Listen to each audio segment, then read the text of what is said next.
네, 시청자 여러분 안녕하십니까? 파이널샷 진행을 맡은 최유은, 신민영입니다. 네, 오늘 드디어 정치적 불확실성이 해소가 됐습니다. 다만 오늘 양시장은 코스피, 코스닥 모두 다 일제 하락하면서 거래가 되고 있는데요.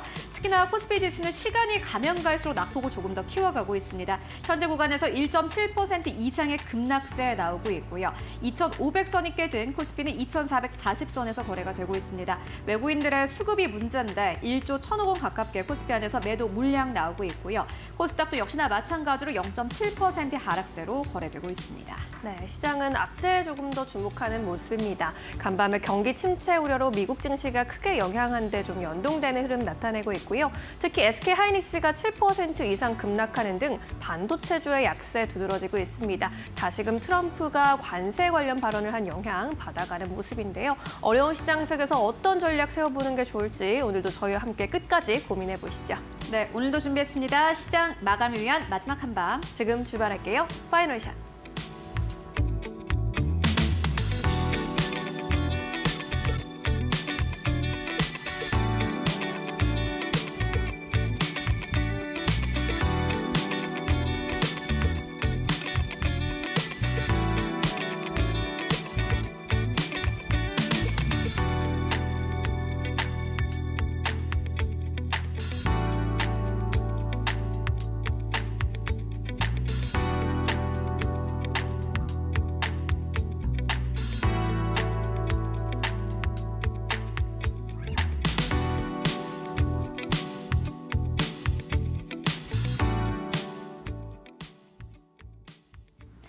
네, 오늘 대한민국 역사의 한 장이 넘어갔습니다. 헌법재판소는 오늘 윤석열 대통령에 대한 탄핵을 선고했고요. 헌정사 두 번째 대통령 파면 선고입니다. 주식시장에 참여하는 소위 주식쟁이로서 오늘은 주식시장 안에서 일어난 일들을 아주 냉정하게 숫자로만 함께 보고 전략을 세워보도록 하겠습니다. 오늘 코스피 지수의 일간 흐름입니다. 최근에 코스피 지수는 2,500선이 깨졌습니다. 오늘도 역시나 마찬가지로 하락으로 출발을 했고요. 2,500선 아래에서 거래를 출발한 코스피입니다. 그리고 오늘 11시에 헌법재판소의 판결이 있었습니다. 이때부터 코스피 지수가 조금씩 움직이기 시작을 했습니다. 0.7% 가까운 하락세를 나타냈던 코스피. 보시다시피 장중한 때는요. 2,500선을 넘어서기도 했습니다. 선고가 나기 직전이었습니다. 이때 아마 많은 투자자분들께서는 기대를 하셨을 수도 있겠습니다.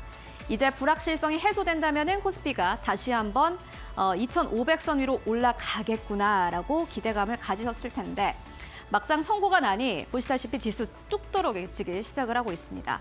지금 현재 구간에서도 2,440선에서 거래가 되고 있고요. 무엇보다 외국인들의 매도폭이 점점 더 커지고 있습니다. 어제도 같은 시간 안에 외국인들의 매도폭이 1조 1,000억 원대를 넘어갔었는데 오늘도 비슷합니다. 그런데 외환 시장은요, 완전히 다르게 움직이고 있습니다. 이번 주에 원달러 환율이 좀 변동성이 컸습니다. 장중에는 1,480원대까지 올라가면서 이번 주에 금융위기 이후로 가장 높은 수준의 외환 시장을 나타내기도 했습니다. 그런데 오늘 보시다시피 외환 시장은 이제는 정치적 불확실성이 해결됐다라고 보는 것 같고요. 오늘 장중한 때는 1,440원대 아래에서 현재 구간도 1,437원대에서 거래가 되고 있습니다. 이렇게만 봤을 때는 사실 위험자산 시장은 안 좋고 외환 시장은 좋다. 그러니까 시장은 갈피를 잡지 못하고 있다라고 보는 게 맞을 것 같습니다. 시장은 그러한 선택을 했는데 여러분들은 오늘 시장을 어떻게 보고 계십니까? 오늘 저가 매수를 하셨나요? 아니면 관망 기조를 유지하고 계십니까? 지금 시장이 참 쉽지는 않습니다. 지난해 12월로 돌아가 보도록 하겠습니다. 사실 이 사태가 났던 이유가 지난해 12월 때문이었는데 전국 비상계엄령 선포가 나왔고 그날 그 이후 새벽 4시에 비상계엄은 해제가 됐습니다. 그런데 증시는 영향을 받을 수밖에 없었습니다. 한국 증시는 안 열렸던 상황이기 때문에 글로벌 증시 안에서 이 낙폭이 모두 다 나왔고요. 보시다시피 한국의 ETF는 장중에 7% 폭락이 나왔고 코스피 200의 야간 선물은 장중에 4.6%, 삼성전자가 7% 하락하고 삼성전자 쪽으로 아마 실적이 안 좋아질 것이다. 그래서 마이크론 테크놀로지가 수혜를 받을 것이다라는 기대감과 함께 5.2% 넘게 상승. 비트코인도 33% 순간적인 폭락이 나왔고요. 외환 시장도 이때 모든 충격을 함께 반영하기도 했습니다. 원달러 환율은 1,450원대까지 올라가기도 했는데 오늘과 비슷하죠. 이때는 1,400원대에서 1,450원대까지, 오늘은 1,480원대에서 1,440원대까지. 일단 외환 시장의 흐름이 이날과 오늘이 비슷합니다. 이때만 하더라도 이제 외국인 투자자들이 그래도 정치적 불확실성이 해결된다면 돈을 싸들고 코스피로 올 것이다 라는 전망이 압도적이었습니다. 그런데 이 전망이 진짜 맞았을까요? 이어서 만나보시죠. 오늘 탄핵 선고가 나온 이후에 나온 리포트를 저희가 이렇게 정리를 해봤는데요. 하나투자증권에서 가장 먼저 리포트를 발행을 했습니다. 대통령 탄핵 인용과 주식시장의 영향을 분석한다라면서 지금의 밸류에이션만 두고 봤을 때는 코스피 지수가 더 오를 수 있다라는 데 대해서 긍정적인 포인트를 짚기도 했습니다.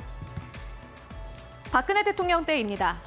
탄핵소추안이 발의가 됐을 때 전체 멀티플이 9.5배에서 9.3배까지 살짝 빠졌다가 다시 한번 시간이 지나면서 그 멀티플은 정상화됐습니다. 9.5배까지 다시 올라갔고요. 그리고 최근의 흐름을 봤을 때는 이번 탄핵 시기의 멀티플은 8배에서 8.5배까지 살짝 뛰었다가 다시 한번 내려오는 흐름을 보여주기도 했습니다. 그런데 증권가에선 이렇게 보고 있습니다. 최근에 한 달 동안 코스피 이익 전망치가 약간 올라오고 있습니다.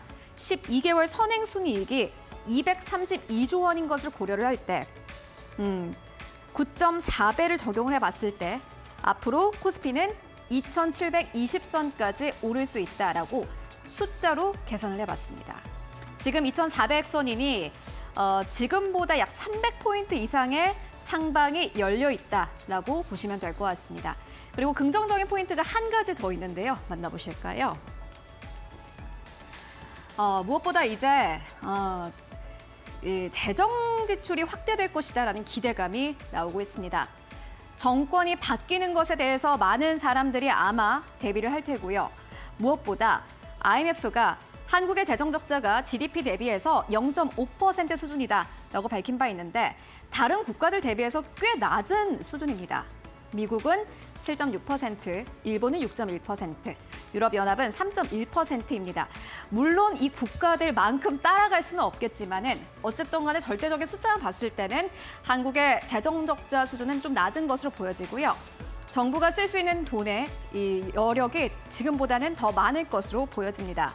그렇기 때문에는 증권사에서는 이렇게 이야기를 합니다. 앞으로 경기를 살리는 정책이 나올 것이다라면서 소비재, 유통, 건설 등 내수주에 주목하자라고 이야기를 하고 있습니다.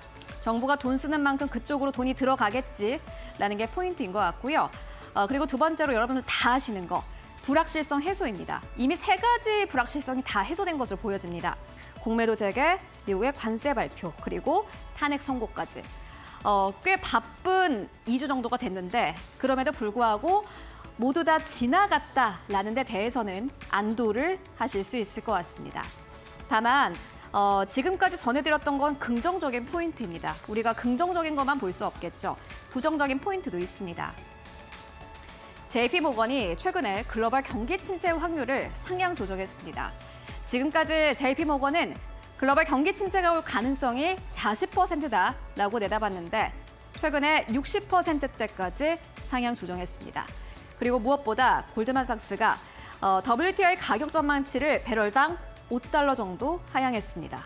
이도 역시나 마찬가지로 경기 침체를 반영하는 그러한 전망이다라고 보시면 될 것 같은데요. 무려 2026년 기준으로 했을 때 WTI 가격이 배럴당 $60 선 아래로 내려갈 것으로 봤습니다. 물론 코스피 지수가 앞으로 올라가는 것, 밸류에이션 봤을 때는 기대를 해볼 수 있겠지만요. 이렇게 큰 매크로 역풍을 과연 우리가 헤쳐나갈 수 있겠느냐라고 질문을 했을 때에는 아직 확실한 대답이 안 나온 것 같습니다. 그렇기 때문에 오늘 지수가 아마 빠지는 것으로 보여지는데요. 그리고 무엇보다 간밤 뉴욕 증시 3대 지수가 일제 하락하면서 거래를 마감을 했습니다. 기술주 중심의 나스닥 지수는 거의 6% 가깝게 급락하면서 거래를 마감을 했는데 CNBC는 간밤 이러한 증시 상황 속에서 워렌 버핏의 주주 서한을 보자라는 사설을 남기기도 했습니다. 가장 최근에 나온 2025년의 주주 서한에서는요, 워렌 버핏이 실수를 인정하고 합리적인 조치를 취하자라고 이야기를 했고요. 2017년의 주주 서한이 굉장히 유명한데 레이어드 키플링의 만약이라는 시를 지금 읽어보자라면서 폭락을 할 때는 이 시를 읽어보자라는 주주 서한에 말을 남기기도 했는데 기다릴 수 있고 기다리는데 지치지 않을 수 있다면 그때 모든 것을 다 가진 것이다 라면서 침착함이 필요하다라는 의견을 함께 제시하기도 했습니다. 아마 지금 우리에게 또 필요한 그러한 말이 아닐까 싶은데요. 지금 시장의 변동성은 점점 더 커지고 있습니다. 다만 숫자와 냉정함을 유지하게 된다면요. 앞으로 긴 호흡으로 봤을 때 오늘의 시장이 좋은 기회가 되지 않을까 하는 생각이 듭니다. 네, 이렇게 오늘의 시그널 만나보고 왔고요. 그렇다면 오늘 시장에서 또 주목할 만한 헤드라인 어떤 것들이 있을까요? 이어서 신민영 앵커가 전해드립니다. 네, 오늘 이슈에 따라 움직이고 있는 종목들, 업종들의 흐름 점검해 보도록 하겠습니다. 4가지 헤드라인 함께 살펴보시죠. 첫 번째 헤드라인입니다.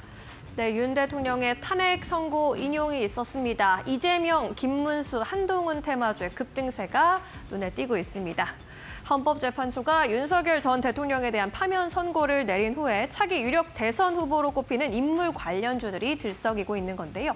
경남스틸, 상지건설 등 이재명 더불어민주당 대표 테마주가 상한가를 기록하기도 했고요.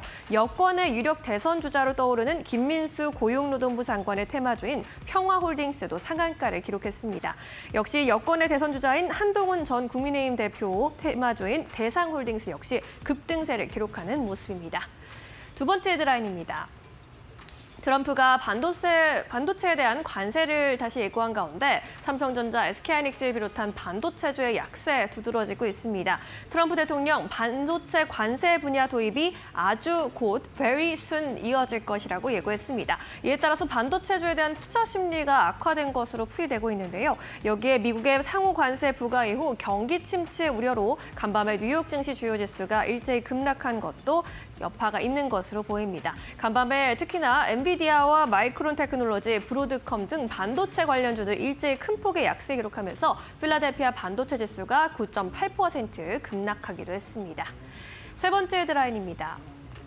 HD 현대 일렉트릭인데요. 미국의 상호 관세 적용 대상에서 제외됐다라는 소식에 안도 물량이 유입되고 있습니다. 미국 상무부가 업체별로 다른 반덤핑 관세율 확정 결과를 통보했는데요. 일진전기가 18%, LS 일렉트릭이 16% 등 업체별로 각각 다른 세율이 적용됐습니다. 이 와중에 효성중공업과 HD 현대 일렉트릭의 경우에는 관세 적용 대상에서 제외가 됐습니다. 0%의 관세가 적용된 HD 현대 일렉트릭과 효성중공업의 경우에는 각각 미국 엘라베마주와 테네시주의 생산시설을 갖추고 있는데요. 변압기 제조 기업들에게 미국의 최대 수출 시장인 만큼 관세율에 대한 업체들의 주가 흡입이 극명하게 엇갈리는 모습입니다. 네 번째 헤드라인입니다. 키움증권 소식입니다. 이틀 연속으로 주식 주문 오류 발생이 나타나면서 주가도 하락세를 면치 못하고 있습니다. 오늘 오전에 개장 직후와 헌법재판소의 윤석열 대통령 탄핵 심판 선고 도중에 키움증권의 HTS와 MTS를 통한 주식 매매 거래 주문 체결이 지연되는 사태가 또 있었습니다. 국내 주식뿐만 아니라 일본 주식, 싱가포르 주식 매매도 주문 불안정 현상이 발생했습니다. 키움증권은 어제도 개장 직후에 주문량이 몰린 1시간 동안 시스템 지연 이슈가 있었는데 회사 측은요, 이틀 연속 발생한 이 주문 지연 체결의 현상의 원인을 파악하고 있으나 현재까지는 뚜렷하게 규명이 되지 않고 있다고 전했습니다. 이에 따라서 주가도 연일 하락세 이어갑니다. 이렇게 4가지 헤드라인 함께 짚어보셨습니다. 네, 이번엔 전문가 전화 연결 통해서 보다 자세한 투자 의견 들어보도록 하겠습니다. 이데일리온 장창민 파트너 연결합니다. 파트너님 안녕하세요. 네, 안녕하세요. 이데일리 파트너 장창민입니다. 네, 4가지 소식 전해드렸는데 어떤 소식에 주목을 조금 더 해보셨을까요? 오늘은 좀 강세를 좀 보여주고 있는 HD 현대일렉트릭 소식에 좀 주목하고 있습니다. 전력기기 업계에 따르면 미국 상무부는 업체별로 반덤핑 관세율 확정 결과를 통보했었는데요. 일진전기는 18%, LS 일렉트릭은 16.87% 등 업체별로 각각 다른 세율이 좀 적용됐습니다. 이번 관세 부과 대상은 2022년 8월부터 2023년 7월 사이 수출된 물량인데 효성중공업과 HD 현대일렉트릭은 관세 조정 대상에서 제외됐다는 소식에 혼조세 시장에서도 강세를 좀 보여주고 있는 상황입니다. 게다가 현대일렉트릭은 이틀 전 위상 조정 변압기 제작에 좀 성공했다고 밝혔는데요. 용량과 크기 기준으로 국내 최대 규모로 최종 승인 시험을 마쳤다고 전해지고 있습니다. 이 덕분에 미국 최대 재생에너지 발전사 인베니지가 뉴욕주에 짓고 있는 풍력발전 단지에 8월 말까지 이 변압기를 공급할 예정인데 이 관세 이슈가 떠들썩한 현재 시점에서 큰 수혜를 받을 수 있지 않을까 좀 보고 있습니다. 이외 관련주들은 관세 이슈 때문에 힘을 못 받고 있지만 두산 에너빌리티 같은 경우에는 이번 주에 새로운 상표를 특허청에 출원. 그래서 정밀 소재 분야가 주요 지정 상품으로 포함되어 있다 보니까 단순 상표 등록을 넘어서 신소재 관련 신사업의 신호탄이라는 분석이 나오고 있습니다. 그래서 단기적인 관점뿐만 아니라 장기적인 관점에서도 두산 에너빌리티를 관심 가지고 보시면 좋을 것 같습니다. 네, 두산 에너빌리티에 대한 의견도 추가적으로 함께 제시해 주셨습니다. 이 밖에도 오늘 오후장에서 공략주 성격으로 보고 계신 종목 있으실까요?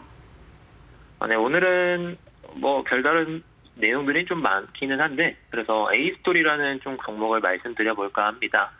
A스토리는 지난 3월 중순에 올해부터 내년까지 제작 및 방영 예정작 라인업을 좀 공개했었는데요. 법정 로맨틱 코미디, 액션 활극, 판타지 로맨스 등 다양한 장르의 작품으로 시청자들을 찾아갈 예정입니다. 올해 기대작으로 꼽히는 드라마 아이돌 아이가 A스토리의 신작 라인업에 포문을 열게 되는데요. 최근 폭삭 소가수다 등의 인기가 좀 높아지고 있고 중국 한한령 해제 기대감도 좀 지속되고 있었는데 오늘 오전에 윤석열 대통령의 탄핵이 인용되면서 좀 줄어들었던 한한령 해제 기대감도 재점화될 수 있을 것 같습니다. 그리고 오늘 SM이 엔터테인먼트 분야가 관세 무풍지대라는 기대감 속에 좀 강세를 보이고 있는데 온라인 콘텐츠 분야 또한 관세 무풍지대라는 이슈가 붙을 수 있다 보니 이 이슈를 한번 노려보셔도 좋을 것 같습니다. 그래서 현재 가격대 수준부터 8,450원까지는 접근이 가능하실 것 같고요. 목표가는 9,250원, 손절가는 7,720원 수준으로 잡고 보시면 좋을 것 같습니다. 이상 이데일리 파트너 장창민이었습니다. 감사합니다. 네, A스토리에 대한 투자 포인트도 함께 짚어봤습니다. 이번에는 외국인과 기관의 수급 동향 살펴보겠습니다. 최효은 앵커와 함께 하시죠. 네, 오늘 코스피 안에서 외국인들 1조 원 넘게 팔아치우고 있습니다. 이럴 때일수록 매수하는 기업들보다는 어떠한 업종과 기업을 매도하고 있는가를 잘 보셔야 될 것 같은데요. 오늘 가장 첫 번째로는 SK하이닉스, 삼성전자입니다. 오늘 반도체 쪽으로 큰 물량이 나오고 있습니다. 특히나 간밤에 엔비디아가 7% 이상 급락하는 등 반도체 쪽으로 투자 심리가 크게 약화되고 있습니다. 외국인 투자자들 간밤 뉴욕 증시에서 커플링되면서 하락하는 반도체에 대해서 점차 비중을 줄이고 있는 상황입니다. 다만 몇몇 증권사에서는 이제 탄핵이 인용된 만큼 정치적 불확실성이 해소되고 있고 만약에 외국인 투자자가 들어온다면 반도체와 같은 업종으로 가장 먼저 들어올 것이다 라는 증권사의 커멘트도 있었습니다. 세 번째로는 하나오션, 네 번째로는 포스코홀딩스, 다섯 번째로는 현대차 이름 올리고 있고요. 매수하는 기업들 살펴보시면은 크래프톤, 한국전력, APR, SK텔레콤, 다섯 번째로는 네이버 자리하고 있습니다. 그렇다면 코스닥 안에서의 외국인 수급은 어떻게 움직이고 있을까요? 네, 오늘 코스닥 안에서 외국인 투자자들 에코프로비엠과 에코프로 쪽으로 매수세가 들어오고 있습니다. 세 번째로는 코오롱 티슈진, 네 번째로는 심텍, 다섯 번째로는 파마리서치 자리하고 있고요. 매도하는 기업들 살펴보시면 가장 첫 번째로는 유일로보틱스, 두 번째로는 레인보우 로보틱스. 오늘 시장에서는 로봇 중심으로 매도가 강력하게 나오고 있고요. 세 번째로는 코나아이입니다. 역시나 마찬가지로 이재명 테마주로 분류가 되는 기업인데 오늘 시장에서 빠르게 매도 물량 나오고 있습니다. 네 번째로는 테크윙, 다섯 번째로는 중앙첨단소재 자리하고 있습니다. 그렇다면 기관 투자자들이 현재 코스피 안에서 어떠한 기업을 사고 또 팔고 있을까요? 네, 오늘 기관 투자자들 네이버를 가장 많이 매수합니다. 두 번째로는 삼성 SDI, 세 번째로는 한국카본, 네 번째로는 신한지주, 다섯 번째로는 포스코홀딩스 자리하고 있는데 특히나 네이버, 카카오 쪽으로 최근 들어서 외국인과 기관의 수급이 들어오는 게 특징이라고 할 수 있겠습니다. 다만 매도하는 쪽을 봤을 때 어제와 오늘까지 외국인과 기관의 선택은 똑같습니다. IT 투톱 기업, 삼성전자, SK하이닉스를 매도하고 있고요. 세 번째로는 현대차, 네 번째로는 한화오션, 다섯 번째로는 HT 현대일렉트릭 자리하고 있습니다. 그렇다면 코스닥 안에서의 기관 수급은 어떻게 움직이고 있을까요? 네, 코스닥 안에서 기관 투자자들은 실리콘투를 가장 많이 매수하고 있고요. 두 번째로는 SM, 세 번째로는 클래시스, 네 번째로는 에코프로 BM, 다섯 번째로는 오스코텍 자리하고 있습니다. 매도하는 기업들 살펴보시면 가장 첫 번째로는 한국 PIM, 두 번째로는 알테오젠, 세 번째로는 유라클, 네 번째로는 펩트론, 다섯 번째로는 심텍 자리하고 있는 상황입니다. 네, 지금까지 외국인 기관 수급 함께 살펴보고 왔습니다.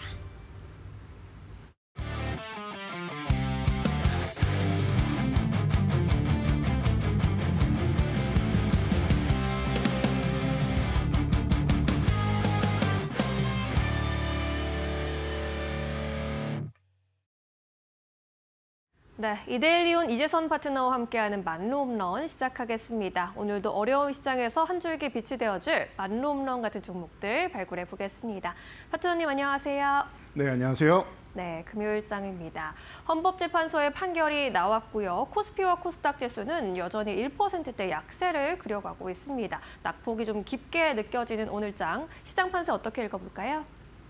네, 맞습니다. 오늘도 낙폭이 좀 있는데 오늘까지 해서 불확실성을 해소하고 이제 다음 주 정도까지 이제 후폭풍성 움직임 정도 나올 거다 말씀을 드렸는데 이 후폭풍이라는 것은 무조건 부정적인 건 아니다라고 말씀을 드렸습니다. 그러니까 그 부분에 대해서는 벌써부터 걱정하실 필요는 없을 것 같고요.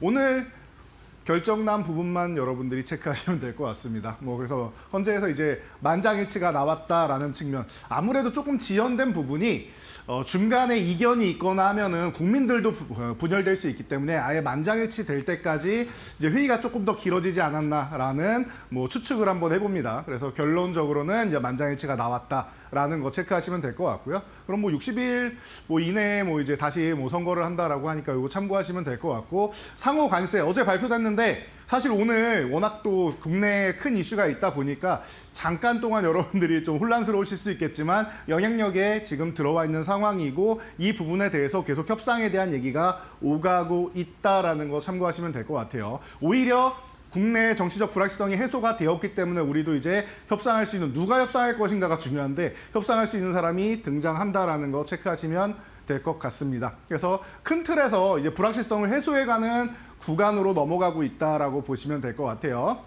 트럼프가 기간을 딱 세워놓은 거는 6월까지다라고 말씀드렸으니까 그 안에만 협상력을 통해서 한 2달 남았으니까 2달 동안 잘 처리되기를 우리도 또 한번 기원해 보도록 하겠습니다. 2달 동안 할 일이 그렇다고 하면은 굉장히 또 많은 것 같네요. 자, 그래서 지수 오늘도 밀리고 있다라고 말씀을 하셨는데 맞습니다. 잘 보면은 어제 개파락 나왔던 부분이죠. 어제 시초가 정도까지 딱 밀려 있는 상황에서 장중에 이 결정이 되자마자 위쪽으로 쓱 올라와서 뭐 했습니까? 2,500포인트에 터치하고 다시 쉬고 있는 모양이다라는 거예요.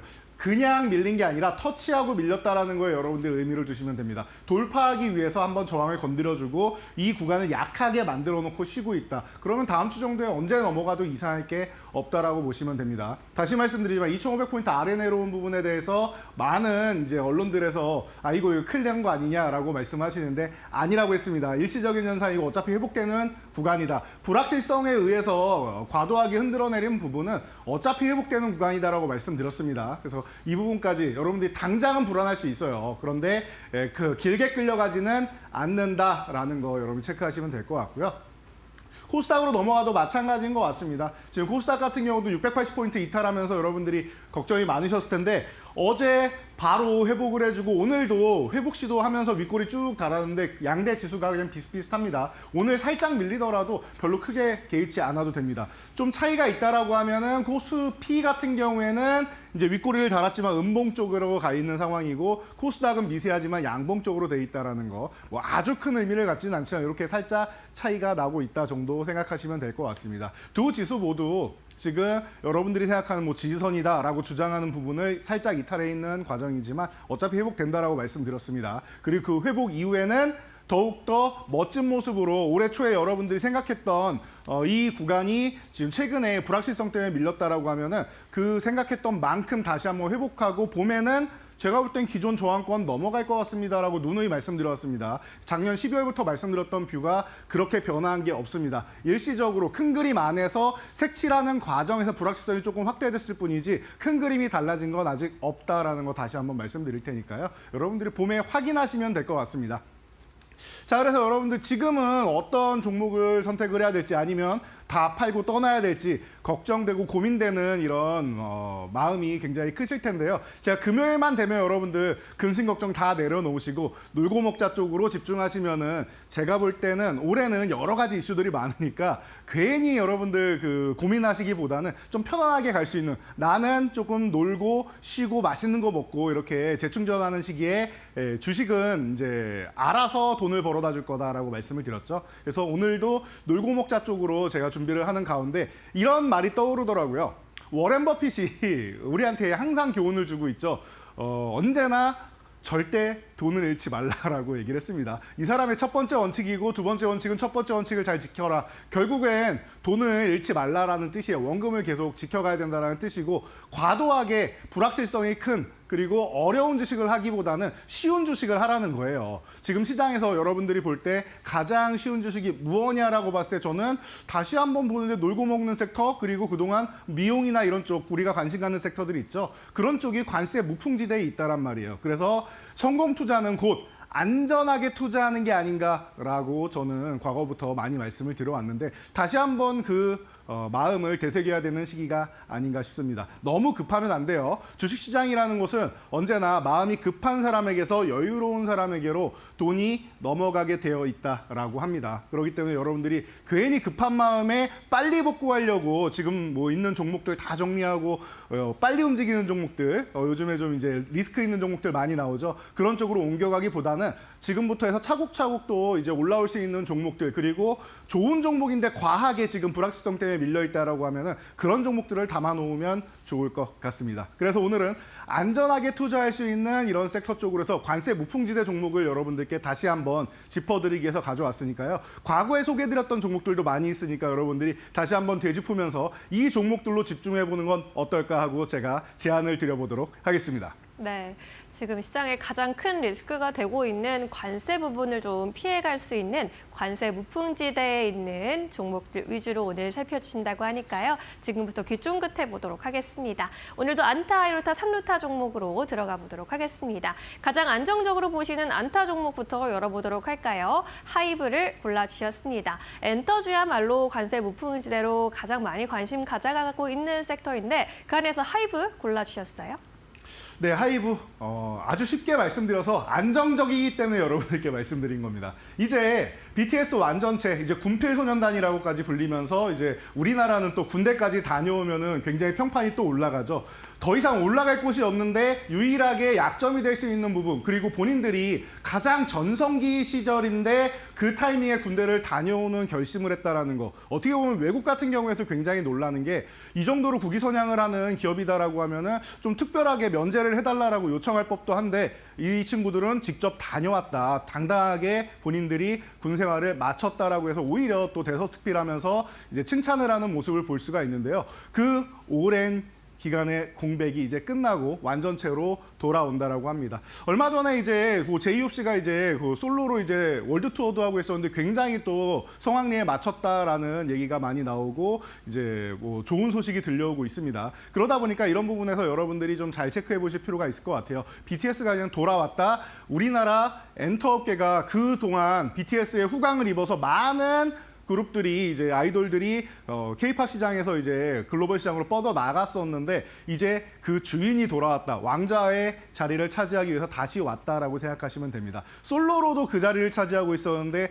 그룹이 완전체가 다시 돌아온다면 얼마나 또 파급력이 크겠습니까? 저는 굉장히 기대감이 크다라고 항상 말씀드려 왔고요. 자, 그리고 위버스 플랫폼 성장하고 있다라고 말씀드렸습니다. 글로벌 시장으로 이제 팬덤 플랫폼, 우리가 콘서트나 이렇게 직접 보러 가기는 굉장히 어렵기 때문에 언젠가부터는 VOD 서비스 같은 경우가 많이 돌아다니기 시작했죠. 그래서 이제 뭐 하이브 같은 경우도 BTS를 홍보할 때 유튜브 같은 이런 플랫폼을 통해서 홍보를 했고 이 부분이 굉장히 마케팅적으로 잘 맞아떨어졌다라는 거 알고 계실 겁니다. 그래서 자체적인 이런 팬덤 플랫폼을 성장시키는데 올해가 또 다시 한번 점프할 수 있는 해가 되지 않을까 싶습니다. 이런 부분 잘 체크해 보시면 될 것 같고요. 뭐 어도 이슈가 조금 아직 남아 있긴 한데 뭐 첫 번째 뭐 1심 같은 경우에서는 이제 어쨌든 이제 하이브 쪽의 편을 들어줬으니까 이 부분은 이제 좀 더 기다려 보면 될 것 같고요. 신인 아티스트 같은 경우를 계속 이제 내놓는다고 합니다. 그래서 이제 보이그룹 같은 경우도 세 팀이 데뷔 예정이라고 하고 하니까 여러분들이 이런 부분을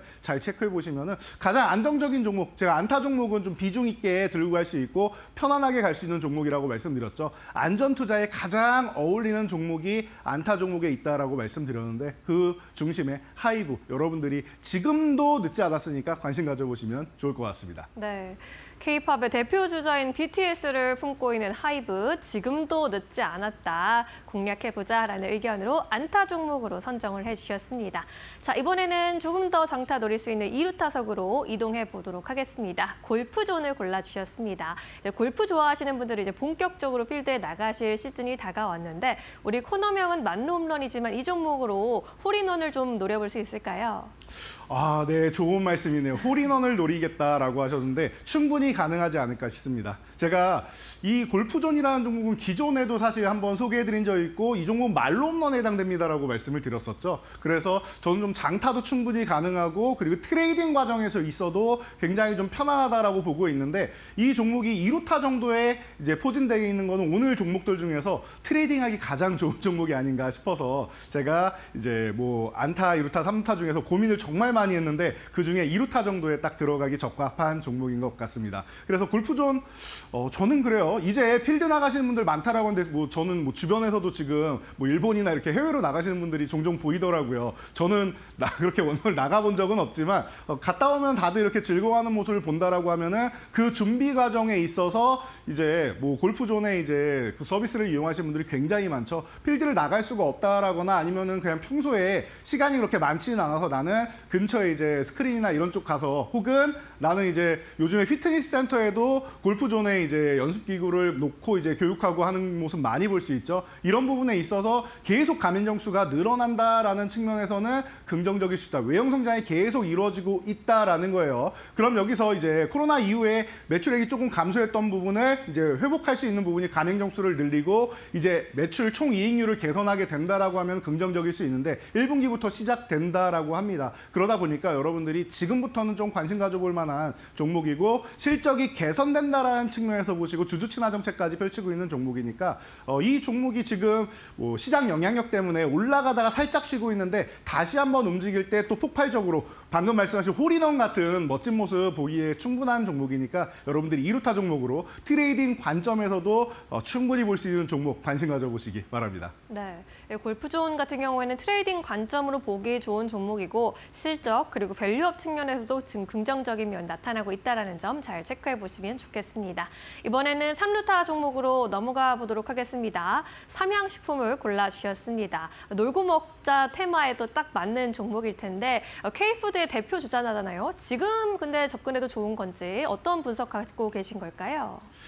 네, 여러분들 이 삼양식품 같은 경우는 여러분들이 아마 의심하고 있는 종목이 아닐까 싶어서 제가 또 한번 소개해드리기 위해서 가져왔는데요. 그중에서도 짧은 게 아니라 장타를 또 한번 노려볼 수 있는 구간까지 제가 그동안 삼양식품 같은 경우는 조금 쉬었으면 좋겠다. 지금은 이제 계속 올라오기 때문에 잠깐 쉬는 구간이 나오면은 그때 다시 보면 좋겠다라고 지난번에도 제가 한번 소개를 해드린 적이 있습니다. 그때는 제가 안타 종목으로 말씀드리면서 가장 안정적이다. 그리고 조정이 나오면 좀 좋겠다라고 말씀을 드렸는데 그 기다리는 조정은 오지 않는다라고 했는데 그 조정이 이제 관세 핑계로 해서 왔습니다. 물론 관세를 직격탄으로 맞게 된다라고 하면은 뭐 가격 인상이나 여러 가지 측면에서 좀 불리한 점이 있을 수 있으니까 조정을 받는 건 당연한 것 같아요. 그리고 그 조정의 핑계가 이렇게 됐는데 제가 볼 때는 이렇게 내려와 있다라고 하면 조만간 이 부분이 관세 부분이나 이런 부분이 조금 해소되기 시작하면서 지금 얘기 나오고 있죠. 뭐 소고기부터 시작해서 뭐 쌀이랑 그리고 뭐 LNG 프로젝트 알래스카 뭐 이런 부분 계속 얘기 나오고 있는 거 여러분들 느끼고 계실 겁니다. 그렇다라고 하면은 무언가 해결점이 보인다라는 것이고 적극적으로 해소의 의지가 있다라고 하면 해결의 의지가 있다라고 하면은 이 부분은 추후에 해소가 된다라는 거. 현대차 같은 경우도 지난주에 먼저 관세를 맞았는데 그러면서부터 얘기한 게 뭐예요? 가격은 올리지 않겠다라고 하죠. 급하게 올리지 않고 추후에 대처를 보면서 해결을 한다라고 하면은 전 사양식품이 지금 미국뿐만 아니라 글로벌 시장에서 어마어마하게 지금 인기를 끌고 있는데 굳이 미국 하나의 리스크 하나 가지고 이게 꺾일 거라고 생각하지 않습니다. 오히려 가격이 비싸지면은 이게 또 프리미엄 상품으로도 또 붙어가지고 사람들이 좋아할 수도 있습니다. 이런 거죠. 우리나라에서 뭐 최근에 뭐 마라탕도 유행을 하고 뭐 탕후루도 유행하고 뭐 그 초콜릿 같은 경우도 그렇고 여러 가지 측면에서 좀 비싼 것들 많이 유행하죠. 뭐 카이막도 유행하고 그러면서 가격이 원산지보다는 굉장히 높은 가격에서 판매가 된단 말이에요. 그런데 프리미엄 제품이다라고 해서 오히려 비싼 돈을 주고 우리가 맛있게 먹고 있는 이런 문화적인 측면을 볼 수 있죠. 어떻게 보면 불닭볶음면이나 뭐 이런 부분 같은 경우도 프리미엄 제품으로 또 갈 수 있는 그런 기회가 되지 않을까라고도 생각을 해봅니다. 물론 가격까지 저렴하면 더욱더 좋겠지만요. 그래서 지금 조정받는 구간은 오히려 다시 한번 여러분들한테 매수하기 어려웠던 분들이 매수를 할 수 있는 기회를 준다라고 저는 보고 있습니다. 호타종적으로 갈 수 있고 앞으로도 더 멀리 갈 수 있는 종목이라고 생각하기 때문에 삼양식품, 삼루타에 아주 적합한 종목이 아주 적합한 가격까지 합리적으로 내려와 있다라고 보고 있으니까 여러분도 응원 많이 해주시기 바랍니다. 네, 오늘 양대 시장이 조정을 좀 받아가면서 삼양식품의 경우에도 7% 이상 좀 급락세를 보이고 있습니다. 80만 원 선 아래에서 내려와 있는데 이 시점이 좋은 타점이다라고 또 이야기를 해주고 계시고요. 불닭파워에 더해서 프리미엄이 또 붙은 만큼 앞으로의 또 슈팅 기대해 보도록 하겠습니다. 자, 이렇게 세 가지 종목 먼저 정리를 해봤고요. 이번에는 그동안의 말로 없는 종목들 잘 운용되고 있는지 체크해보고 가겠습니다. 네, 말로 없는 종목들 체크해볼 시간입니다. 제가 3월 달까지는 이제 조금 쉬어갈 수 있는데 4월부터 해서 5월 이 구간이 또 다시 한번 큰 기대감이 있다라고 말씀드렸습니다. 아니 월 초부터 이렇게 시장이 눌러 앉았는데 무슨 기대감이 있느냐라고 생각하시는 분들께도 다시 한번 말씀드렸죠. 저는 이번 봄이 굉장히 멋진 증시를 만들 수 있는 절호의 기회다라고 보고 있고 오히려 이렇게 불확실성으로 인해서 대외 변수로 인해서 밀려내려온 구간은 어차피 회복되는데 그 이후에 좋아지는 시장을 생각하면은 저는 너무나도 설레입니다라고도 설명을 드렸습니다. 그래서 1월, 2월까지는 고점을 높이는 과정을 통해서 100% 이상 종목들 나올 겁니다라고 말씀을 드렸었는데 벌써 3종목 이상 나왔고 앞으로 4월, 5월 되면은 아마 1페이지는 다 100% 이상 종목, 세 자릿수 이상 종목으로 가득 찰 겁니다라고 말씀드렸습니다. 순위표도 굉장히 변동이 있을 거고요. 다음 페이지로 넘어가면 이제 이번 달 같은 경우는 50% 아래 종목은 없어질 겁니다라고 말씀을 드렸는데 아마 6월 달 정도까지가 된다라고 하면은 기존에 있는 종목들만으로도 아마 지금 이번 달에 50% 아래 종목이 없어진다라고 하면 이 안에 70% 아래 종목은 아마 없지 않을까라고 심증을 생각해 보고 있습니다. 지금 1차 목표치 달성하고 쉬고 있는 종목들, 뭐 제자리로 돌아간 종목들도 있고 한데 그 종목들이 이제는 돌파를 해서 말로 홈런을 지나서 다 이 순위권 안으로 와서 아마 5월까지 대격변이 일어날 가능성이 매우 높습니다. 그러니까 지금 있는 종목들로 여러분들이 만족하실 게 아니라 휴저일 같은 경우 최근에 치고 올라와서 안 밀리고 있죠. 이거 최근에 수급도 좋아가지고 한 번 더 치고 가면은 5위권 안에 입성도 한번 노려볼 수 있습니다. 그런 종목들이 너무나도 지금 뒤에서 대기를 많이 하고 있어요. 그러니까 여러분들 지금 시장 걱정하지 마시고 저처럼 설레이는 종목들을 포트폴리오에 담아 보신다라고 하면은 제가 볼 때는 여러분들 계좌도 말로 홈런 빵빵 칠 수 있으니까 여러분들 편안하게 지금 시장 바닥권에 있는 종목들 가져가 보시기 바랍니다. 네. 아직 4월 초까지는 시장 분위기 좀 어둡게 느껴지기는 하지만요. 앞으로 다가오는 봄에는 더 밝은 분위기 기대해 볼 수 있겠다라고 전망을 해주셨고 앞으로의 수익률 상향도 또 기대해 보도록 하겠습니다. 자, 이제 다시금 본론으로 돌아가서 놀고 먹자 테마를 살펴보고 있는데 우리가 노는 쪽, 운동하는 쪽, 먹는 쪽까지 함께 살펴봤단 말이에요. 하이라이트 종목은 어떤 쪽에서 꼽아보셨을까요? 네, 오늘의 하이라이트 종목입니다. 우리가 이불 밖은 위험의 테마 나올 때도 우리 누워서 제일 많이 할 수 있는 것들, 집에서 제일 많이 할 수 있는 것 중 하나가 바로 이제 콘텐츠를 감상하는 거죠. 그래서 뭐 넷플릭스 같은 경우도 어마어마하게 발전하고 요즘에 디즈니 같은 경우도 따라잡기 위해서 노력을 많이 하고 있는데 그쪽으로 여러분들이 보시면 될 것 같아요. 해서 제가 오늘은 아티스트 스튜디오를 소개해드리기 위해서 가지고 왔습니다. 사실 아티스트 스튜디오 같은 경우에는 2루타 종목에 더 어울리지 않냐라고 질문하시면은 굉장히 여러분들이 그 공부를 많이 하셨다라고 제가 말씀드릴 수 있는데요. 대신 목표치가 좀 높고 지금 같은 경우에는 한알영해제 기대감이 있다라고 해서 오늘 같은 경우도 뭐 이정재 씨나 해서 뭐 중국을 방문했다라는 얘기가 있는데 그쪽 중국하고도 협상이 잘 된다라고 하면은 제가 볼 때는 또 한 번에 도약을 할 수 있지 않을까 싶습니다. 최근에 뭐 여러 가지 좀 노이즈들도 있고 한데 노이즈는 이 엔터 업종 그리고 콘텐츠 업종에 없었던 적이 한 번도 없습니다. 항상 있는 일이에요. 그러니까 이 부분 여러분들이 잘 생각하시고요. 오징어 게임 2가 사실은 절반의 성공이다라고 했는데 그래도 92개국에서 1위. 대신 오징어 게임 1이 너무나도 장기간 동안 군림을 하고 있었기 때문에 상대적으로 기대에 미치지 못했다라는 거죠. 그런데 오징어 게임 3를 위한 발판 정도다라는 얘기가 나오고 나서는 이해하고 넘어가시는 분들 꽤나 많죠. 그래서 이제 오징어 게임 3를 기다리고 있습니다. 이 3가 얼마 안 남았어. 이번 봄에 뭐 나온다라고 하죠. 그래서 이 부분이 좀 밀리지 않는다라고 하면 6월 27일 공개 예정이라고 하는데 2분기에 공개가 된다라고 하면은 그리고 이 부분에 있어서 만약에 중국 시장이 또 열리게 된다라고 하면은 이제 가능성 높은 부분들이 굉장히 좀 많이 보일 것 같습니다. 물론 넷플릭스가 또 미국 기업이다 보니까 쉽지는 않을 것 같은데 그런 측면에서 여러분들이 불안감을 갖고 계실 수는 있지만 한알령이 해제되면서 여러 가지 지금 넷플릭스랑도 지금 재계약, 공급 계약 다시 하면서 이제 원가 부분이 좀 굉장히 좀 높이 올라가지고 문제가 됐던 부분이 해소가 되기 시작하고 있는데 중국에도 이제 우리 컨텐츠를 수출할 수 있다라고 하면은 제가 볼 때는 지금 원가가 올라가고 배우분들 몸값 올라가고 한 부분에 대해서는 충분히 해결이 가능하지 않을까 싶습니다. 그래서 콘텐츠 업종 꼭 보셔야 되는 부분이다라고 보시면 될 것 같고요.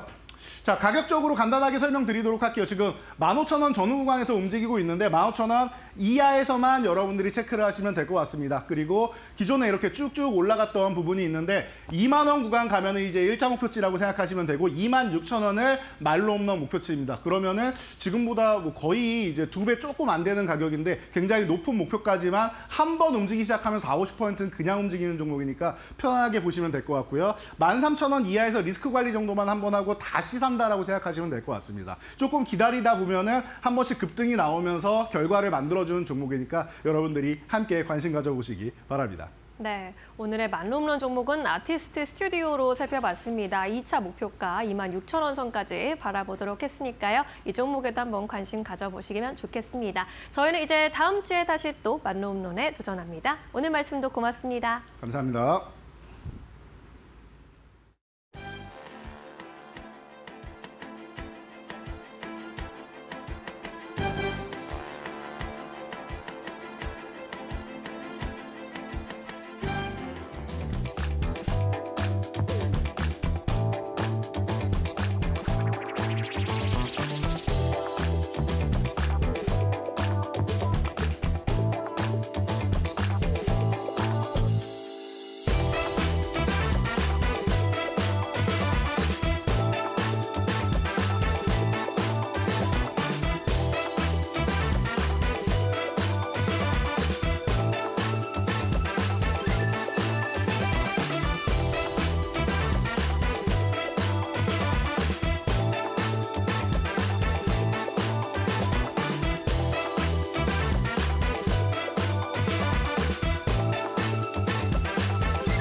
키움증권 모바일 트레이딩 시스템과 홈 트레이딩 시스템에서 주문 체결이 지연되는 오류가 또 발생했다. 전날 주문 지연 오류 원인을 파악하지 못한 가운데 이날 장이 열리면서 이틀째 같은 사고가 반복되다. 4일 키움증권은 공지를 통해 현재 일부 주문 처리가 원활하지 못한 상황이라며 주문 처리가 지연된 경우에는 미체결 또는 체결 확인 화면을 통해 해당 주문 처리 여부를 다시 한번 확인해달라고 당부했다. 키움증권은 현재 주문 지연 오류 원인을 파악 중이다. 키움증권은 전날에도 홈 트레이딩 시스템과 모바일 트레이딩 시스템 시스템 등에서 매수와 매도 체결이 정상으로 작동하지 않는 오류가 발생해 도마에 올랐다. 특히 이 같은 오류는 지난 3일 트럼프 대통령의 관세 영향으로 미국 증시가 폭락한 상황에서 발생해 투자자들의 원성이 높아지고 있다. 키움증권은 이번 오류로 피해를 입은 개인 고객들에 대한 보상 절차를 밟을 예정이다. 이번 전산 오류로 피해를 입은 키움증권 고객들은 키움증권 홈페이지와 MTS의 전자민원 신청을 통해 보상 신청을 접수할 수 있다.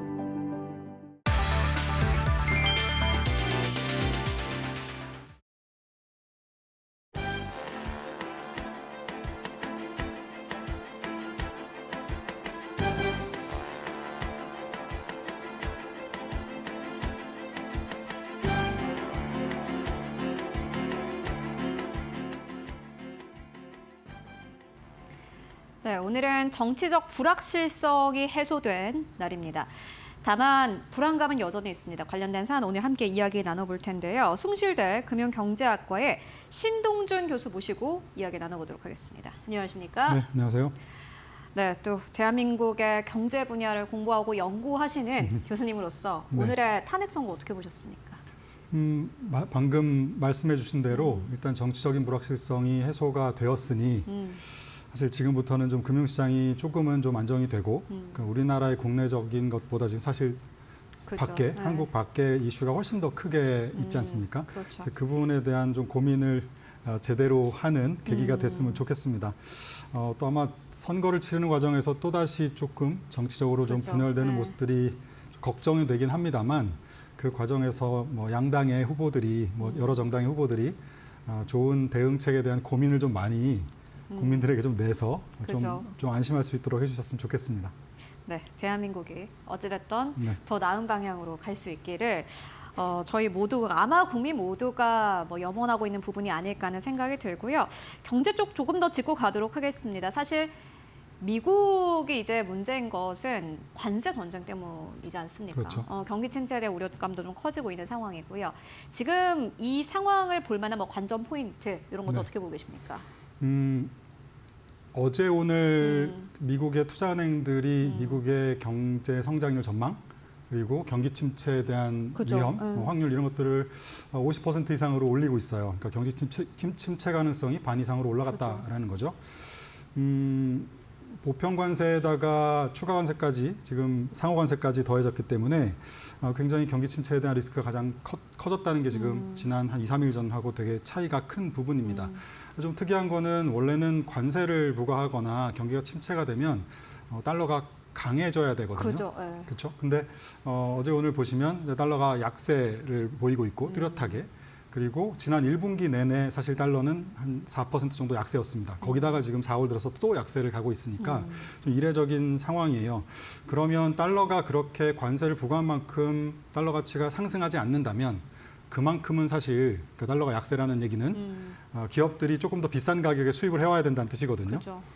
그러면 소비자들에게 비싼 가격에 전가를 하던가 아니면 기업들이 떠안고 비용을 감수하면서 좀 그대로 팔든가 이제 둘 중에 하나가 돼야 되는데 지금 만약에 가격을 소비자들에게 전가한다면 소비자들의 실질 소득 혹은 실질 소비가 감소하겠죠. 그죠. 네, 그게 이제 미국 경제 전체 중에서 한 뭐 3분의 2 정도를 끌고 가고 있는 소비에 대한 리스크를 키우는 일이니까 그 면에서 좀 경기 침체 리스크가 높아졌다라고 하는 것이고 또 하나는 트럼프 대통령이 몇 주 전에 자동차 기업들의 CEO들을 불러놓고 가격 올리지 마라라고 이야기를 했어요.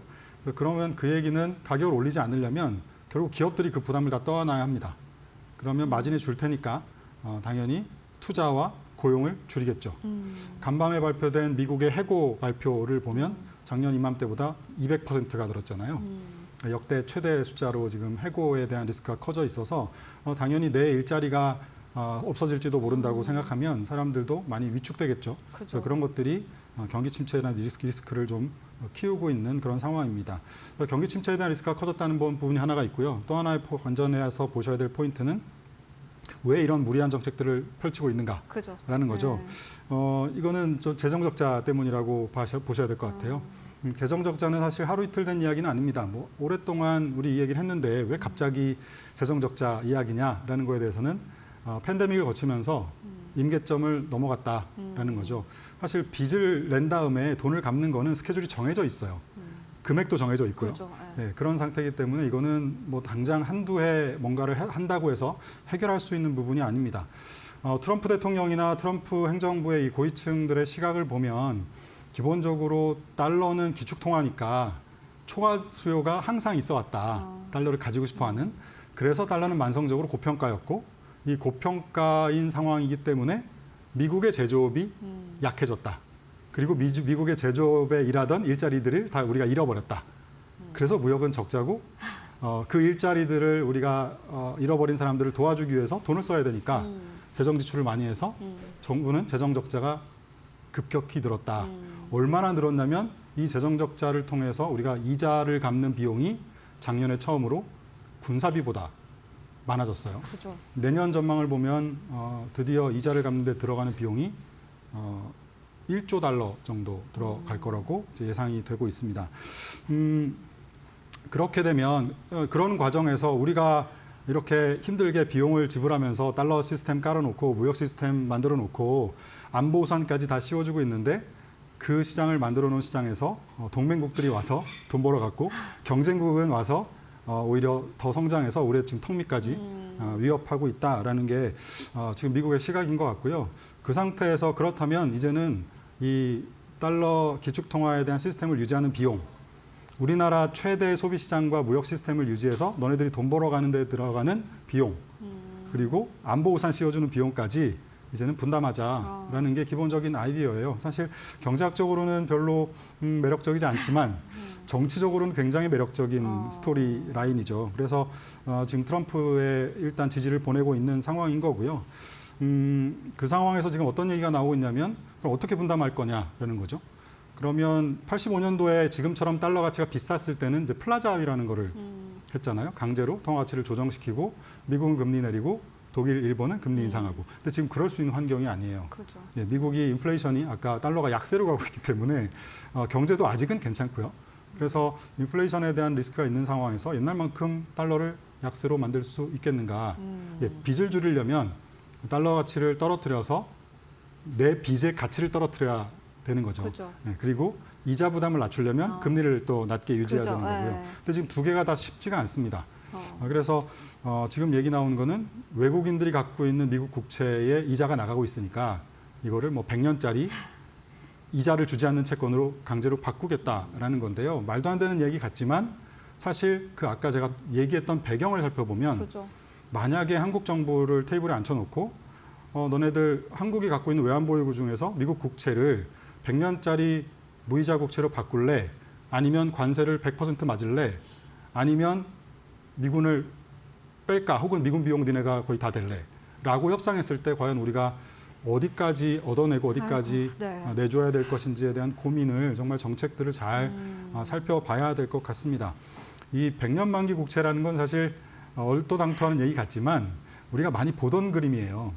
왜냐하면 기업들이 부실화되거나 이제 부도가 날 가능성이 높아지게 되면 파산하기 직전까지 가면 대부분은 채권자들이 돈 빌려준 사람들이 모여서 채무 조정을 합니다. 채무 조정의 제1번은 자 지금부터 한 3년, 뭐 5년 이자 갚지 마. 힘드니까 대신 이자를 갚는 건 면제해 줄 테니 그동안 열심히 돈을 벌어서 나중에 원금이라도 갚아. 혹은 원금과 이자를 갚아. 뭐 이거잖아요. 지금 미국이 딱 그런 상황이거든요. 미국 경제가 쉽지 않으니 이자 당분간 안 낼게. 대신 너네들이 필요한 급전 달러는 연준 통해서 빌려줄게. 대신 그 이자는 또 내야죠 우리가.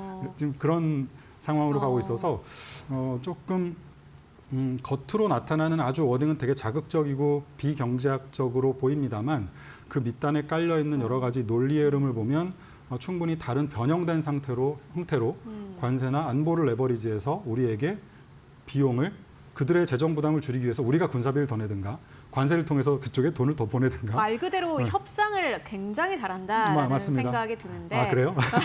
근데 이제 물론 한국 네. 입장에서는 네. 사실 지금 하는 이야기가 이게 맞나 네. 싶을 정도로 사실 그래서 눈을 의심하게 되는 그러한 멘트가 많이 나오긴 합니다만은 네. 근데 지금 많은 투자자분들이 또 궁금해하고 계신 게 네. 그럼 이런 달러 약세가 네. 1분기에도 지속이 됐고 미국 네. 예외주의가 이제 무너진 것도 1분기였는데 이런 게 이어질까 하는 네. 궁금증 가지고 계시거든요. 2분기뿐만 아니라 제 생각에는 이미 정점은 찍은 게 아닌가 싶고요. 그래요? 네. 예를 들어서 지금 아까 말씀드린 대로 미국 국채를 갖고 있는 투자자들은 떨고 있을 거예요. 어떤 형태로든 나에게 이 비용을 깎으려고 들겠구나. 라는 생각을 하면 안 가지고 있고 싶어 하죠. 이미 러시아가 그걸 겪었고 중국이 최근에 겪고 있는 상태라 그렇죠. 미국 국채 보유를 많이 줄였죠. 그러면 투자자들은 당연히 미국 국채를 보유하는 데 들어가는 가만히 있어도 생기는 위험에 대한 보상을 요구합니다. 그게 금리죠. 높은 금리를 요구할 거예요. 2분기까지는 다행히 미국이 부채 한도 협상 때문에 국채 발행이 별로 없습니다. 그래서 금리가 지금 일단 경기 침체에 대한 리스크가 갑자기 커졌으니까 금리가 좀 안정되고 있지만 아마 3분기 넘어가면서 침체에 대한 위험이 좀 더 높아지고 발행이 부채 한도 협상 타결되면서 발행이 시작되면 아마 국채 금리를 많이 공급을 하게 될 텐데 그때 누가 그거를 받아갈 것이냐. 그죠. 그게 문제죠. 예, 그러면 금리가 상당히 높아질 리스크가 있고 그러면 미국의 아까 처음에 재정 적자에 들어가는 이자, 비용 이런 것들이 쉽지 않아지는 거죠. 그리고 그렇게 달러를 덜 쓰게 되면 당연히 달러 패권이라는 게 달러 기축 통화 시스템이라는 게 만만치 않아집니다. 미국이 알면서 얘기 안 하고 있는 걸 텐데요. 당연히 미국의 경상수지 적자가 GDP 대비 한 3%에서 4% 정도 돼요. 그럼 그 얘기는 경제학적으로 무역에서 적자가 나면 당연히 그만큼 돈이 들어갑니다. 그래서 국제 수지가 균형을 이루는 거잖아요. 그래서 지금 미국으로 들어가는 중장기 채권 자금, 주식 자금을 합쳐보면 작년 한 해만 1조 2천억 달러 정도가 들어갔거든요. 중장기 자금이에요. 단기 자금 말고요. 그러면 정확하게 GDP의 4% 정도 됩니다. 그러니까 그만큼 딱 상쇄가 되는 거죠. 근데 만약에 이거를 무역 적자를 줄인다, 혹은 지금처럼 달러를 보유하고 있는 비용을 늘린다, 그러면 당연히 미국으로 들어오는 다른 금융시장의 자금들이 줄겠죠. 그중에 아까 국채 자금이 굉장히 중요한 포인트입니다. 작년에 들어왔던 1조 2천억 달러 중에서 주식으로 들어온 건 한 3천억 달러 정도밖에 안 되기 때문에 나머지는 다 중장기 국채, 공사채 뭐 이런 것들이에요. 그래서 그 부분에 대한 수요가 줄었을 때 달러에 대한 여러 가지 위험이 높아질 리스크가 있다. 전통적으로 사실 달러 약세는 한국을 포함해서 주변국들에게 좋은 이벤트입니다. 그죠. 네.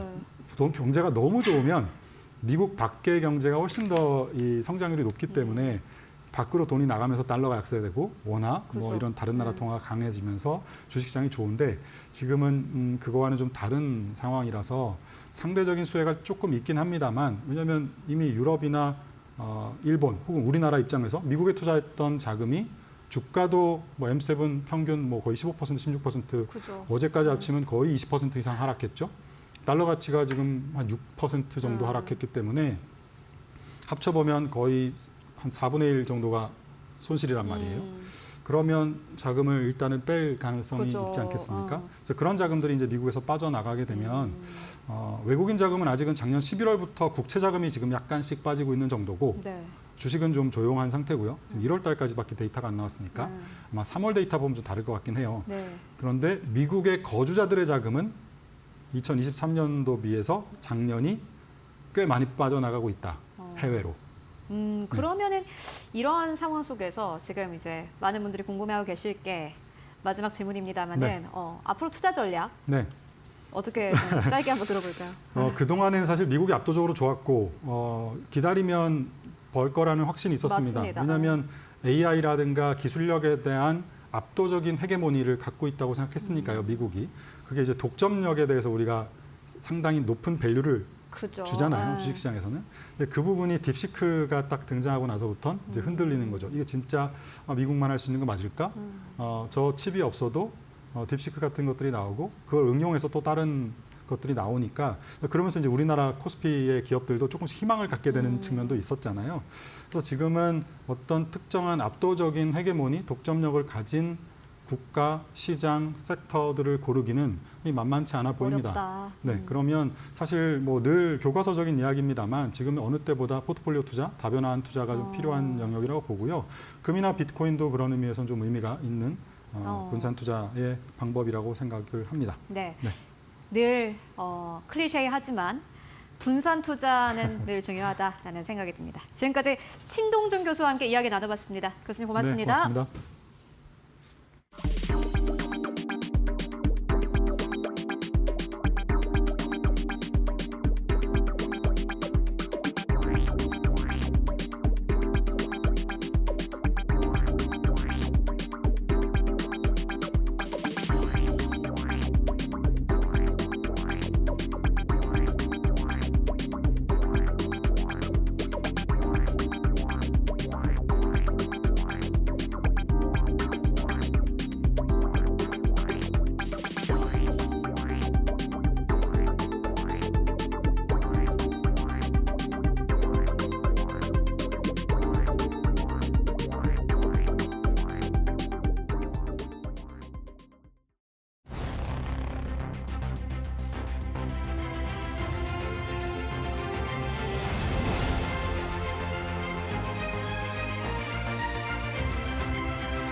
마켓 무버입니다. 헌법재판소가 윤석열 전 대통령에 대한 파면 선고를 내렸습니다. 이로써 우리 시장을 오랜 기간 짓누르던 정치적 불확실성이 해소됐다고 볼 수 있을 텐데요. 이러한 국면에서 주목할 만한 업종으로 은행주가 꼽히고 있습니다.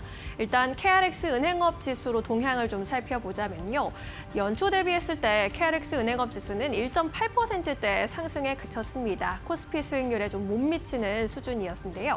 1개월간의 수준으로 좀 좁혀보자면 코스피 수익률과 거의 비슷한 수준에서 움직이고 있는 모습입니다. 올해 들어서 이렇게 KRX 은행업 지수가 코스피 지수마저 하회하고 있는 이유는 뭔지 좀 짚어보면요. 일단 지난해 12월부터 국내외 경기의 정치 쪽에 좀 불확실성이 컸다라는 것이 가장 큰 요인으로 꼽혔습니다. 그리고 또한 2025년에 들어서는 정부의 기업 가치 제고 계획, 즉 밸류업 프로그램에 대한 동력이 좀 많이 약해지면서 이 프로그램에 대한 지속 가능성에 우려감이 좀 대두됐다는 점 역시 은행주 전반에 투심을 좀 짓눌렀습니다. 하지만 증권가에서는 앞으로 밸류업 프로그램이 종합적으로 지속적으로 봤을 때 지속될 수밖에 없는 이유 4가지를 또 꼽기도 했습니다. 먼저 첫 번째는 코리아 디스카운트 요인으로 꼽혔던 밸류업 주주 환원 정책에 약했다라는 점을 해소할 수 있는 강력한 트리거가 될 수 있다라는 이유입니다.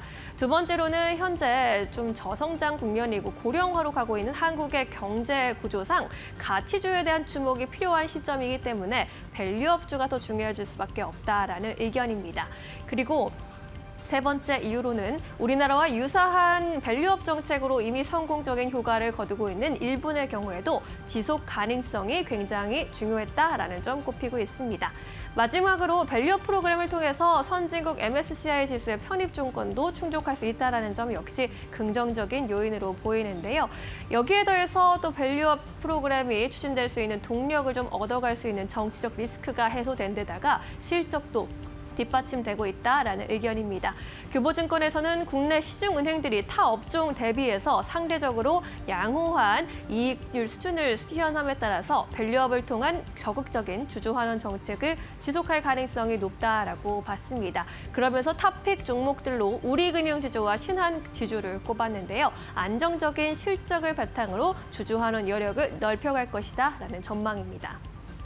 한국투자증권에서도 비슷한 의견 내놨습니다. 견조한 펀더먼털로 주주 환원에 확대할 수 있는 여건을 마련해 가고 있는 데다가 늦어도 7월 말에는 자사주 매입 및 소각 규모가 시장 기대치를 상회하면서 업종 전반의 밸류에이션 매력이 재부각될 것이다라고 전망하기도 했습니다. 실제로 은행들의 올해 1분기 실적은 안정적일 것이라는 전망이 힘을 받아가고 있습니다. 8개 대표 금융지주의 합산 순이익이 6조 원에 달할 것으로 보이는데요. 이는 시장의 컨센서스, 시장 전망치를 부합할 것이라는 예상입니다. 특히나 원화 대출이 성장할 것으로 보이고 은행의 평균 순이자 마진, 님이 소폭 상승하면서 실적을 견인할 것이라는 전망이 나타나고 있는 상황입니다. 정치적 리스크가 해소된 가운데 실적까지 뒷받침되면서 상승 재료로 작용할 수 있을지 은행주의 흐름 주시해 보시죠. 지금까지 마켓무버 전해드렸습니다.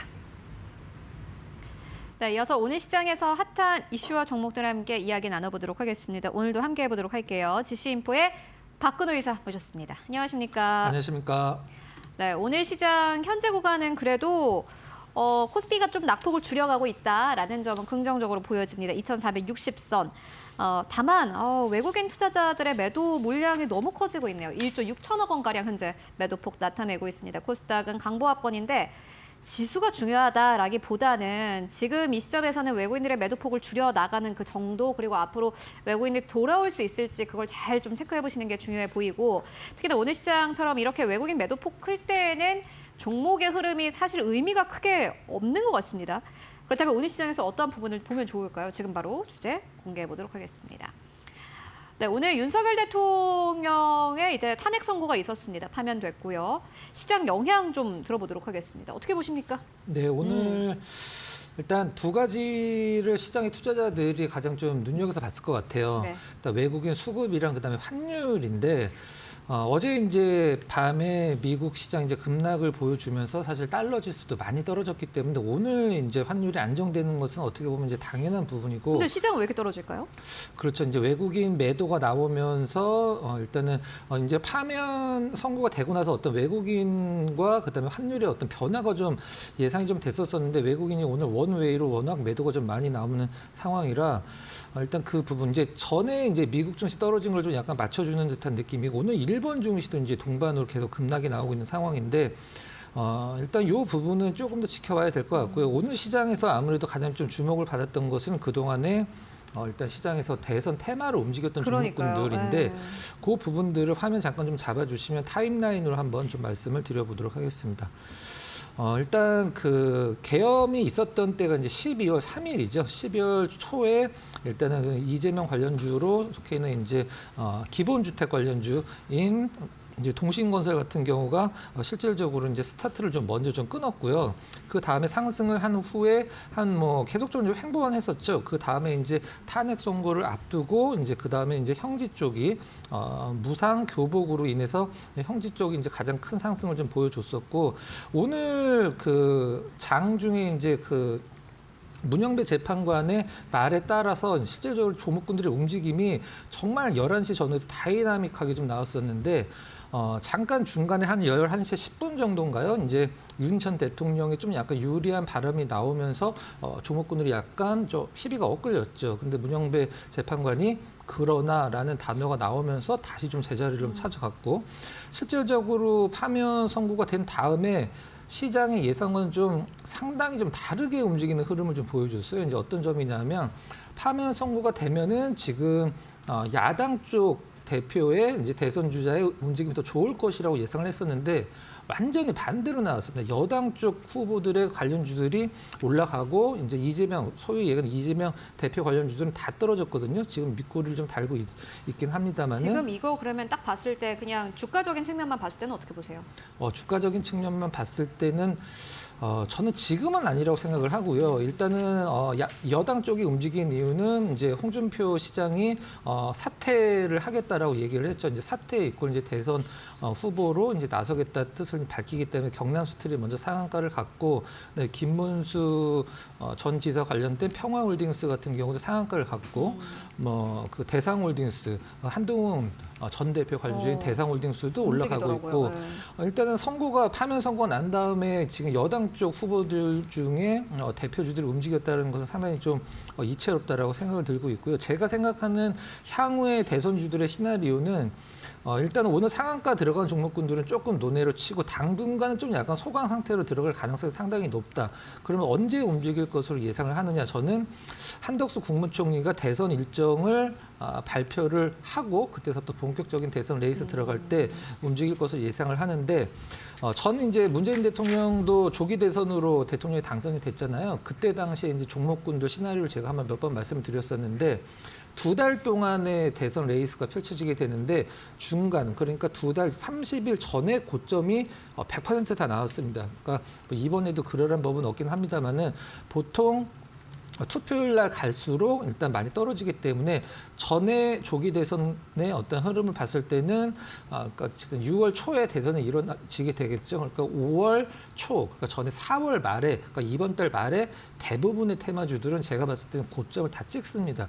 그 부분 염두에 두시고 그 다음에 지금 뭐 야당 쪽은 사실 한 명으로 지금 좁혀지고 있는 상황인데 여당 쪽은 지금 이제 뭐 누가 이제 경선에서 승리할지 모르는 상황이기 때문에 그 부분과 관련돼서는 시장을 좀 관찰하면서 일단 어떤 매수 쪽에 관심을 가시면 될 것 같은데 다시 한번 2번 강조를 해드리지만 4월 달 말, 이번 달 말에 모든 대선 테마주들 다 고점 찍는다라는 점은 제가 좀 확실히 좀 말씀을 드리고 일단 그러면은 물론 뭐 말씀처럼 변동성 큰 거 다 알고 계시거든요. 네.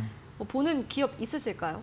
저는 없습니다. 저는 없는데 일단은 저는 앞으로 최근에 이제 움직인 종목군들을 보면 사실 정책주들이 더 많이 움직였는데 만약에 이재명 대표 쪽이 유리하다 싶으면은 싶으면 이런 거는 이제 의미가 없고요. 개성공단 쪽이 조금 더 움직일 가능성이 좀 높다고 개성공단 생각하고 있습니다. 움직인 지 오래됐고 네. 또 트럼프 대통령도 역시나 네. 마찬가지로 북한과의 관계에 또 힘을 쏟고 있는 상황이기 때문에 일단 박근호 이사님의 의견 좀 정리해 보자면은 지금보다는 대선 타임라인이 공개가 되면 그때 정치 테마주 다시 시작이다. 그때 보자라는 의견으로 정리해 보도록 하겠습니다. 그렇다면 오늘 시장에서 또 주목할 만한 이슈들 어떤 것들이 있을까요? 이어서 신민영 앵커가 정리해 드립니다. 마켓 무버입니다. 오픈 AI의 챗 GPT가 새로운 신드롬을 일으키고 있습니다. 그동안 정보와 지식 측면에 집중했었던 생성형 AI가 엔터테인먼트 요소와 결합하면서 새로운 장을 열고 있다는 평가를 받아가는데요.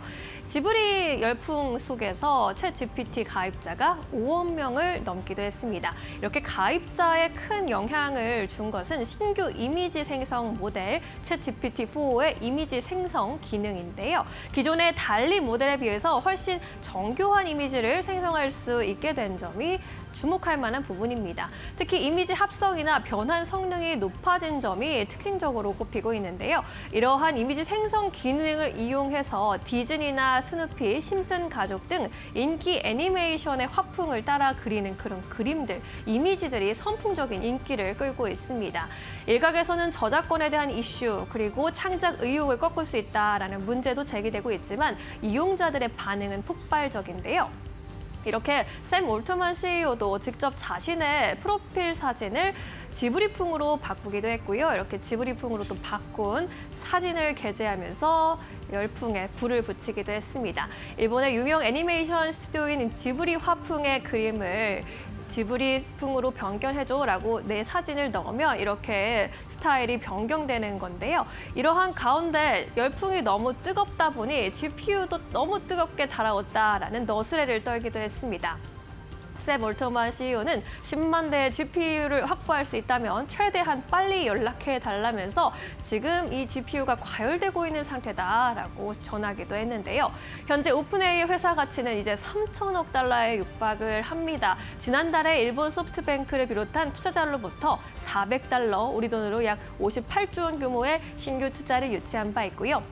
이러한 투자를 바탕으로 AI 개발 인프라 확충에 박차를 가할 것이다 라고 예정하기도 했습니다. 다시금 AI 인프라 투자가 탄력을 받아가고 있는 건데요. 이러한 지브리 열풍에 대한 수혜를 보고 있는 가운데 미국 월가의 IB인 제퍼리스는 최대 수혜 기업이 클라우드 서비스 공급사인 MS, 마이크로소프트이라면서 매수 의견의 목표 주가 500달러를 제시하기도 했습니다.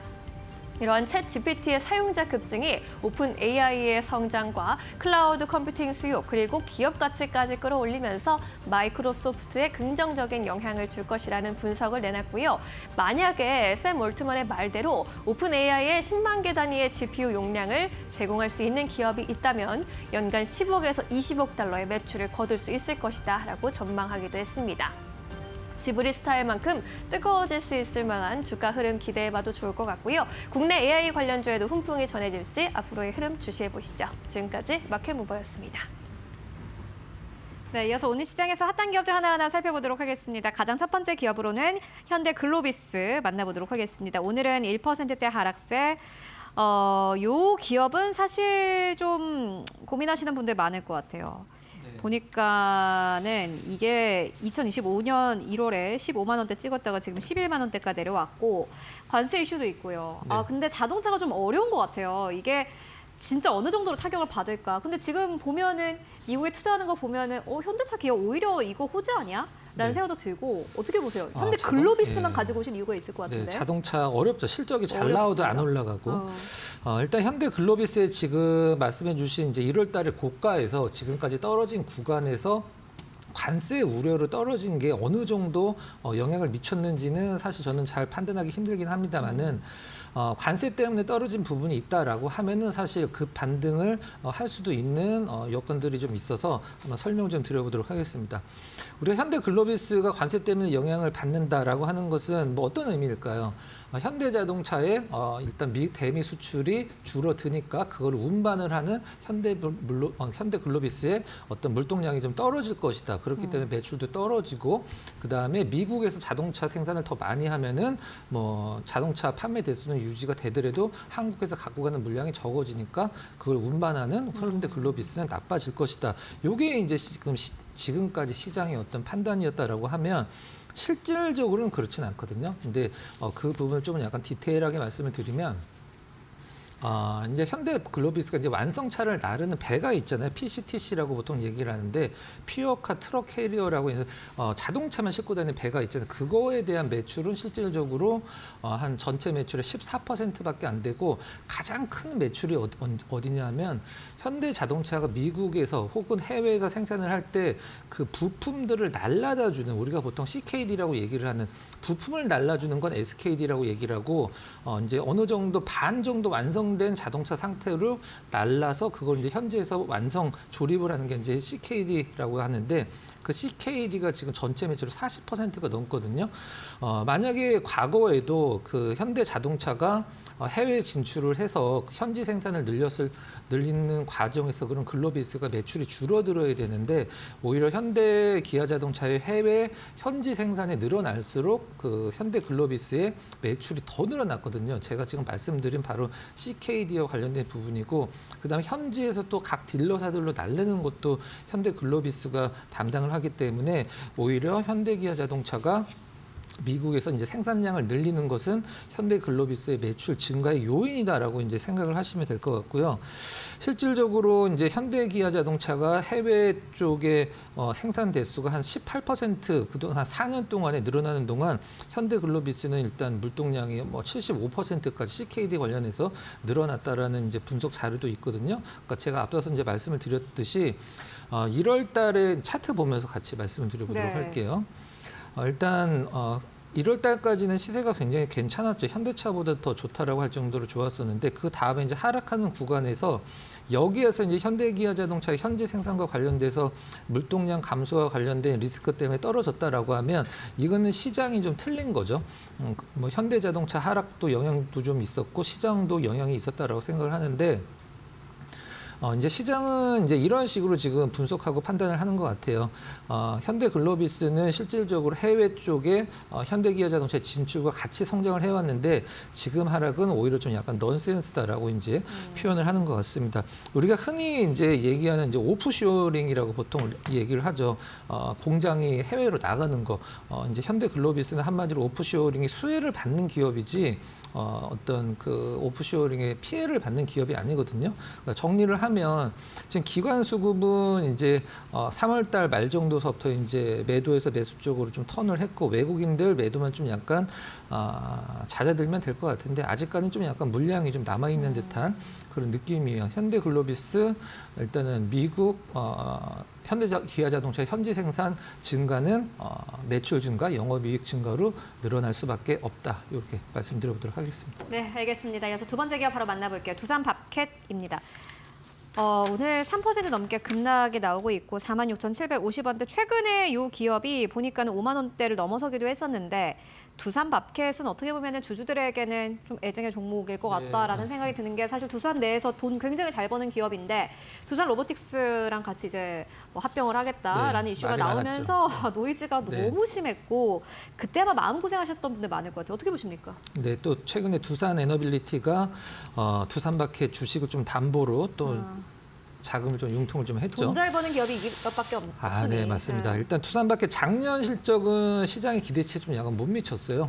작년 실적이 감소된 이유는 이제 아무래도 유럽 쪽에 경기가 좀 불황이 오면서 이 두산바켓이 좀 약간 타격을 좀 입은 느낌이고 두산바켓의 국가별 매출 비중을 한번 보면 유럽이 이제 30%가 조금 안 되는 상황이고요. 그다음에 아시아가 42%로 가장 많고 미주, 북미가 이제 유럽보다 조금 더 많은 30% 초반인데 실질적으로 이제 관세와 관련돼서 두산바켓 원래 미국 기업이잖아요. 이제 미국의 공장이 7개나 있는 상황입니다. 그렇기 때문에 관세와 관련돼서 이제 두산바켓의 어떤 주가 흐름에 좀 약간 악영향을 줄 수 있는 부분은 거의 없다라고 이제 보시면 될 것 같고 트럼프 대통령이 2월 달에 이제 국부펀드 관련돼서 이제 행정 서명을 한 게 있어요. 그 국부펀드가 뭐와 관련된 거냐면 인프라 관련된 부분이거든요. 이제 도로, 이제 항만, 공항 이런 것과 관련된 국부펀드의 이제 행정 명령 서명을 2월 달에 했는데 이것과 관련돼서 이제 집행이 된다라고 하면은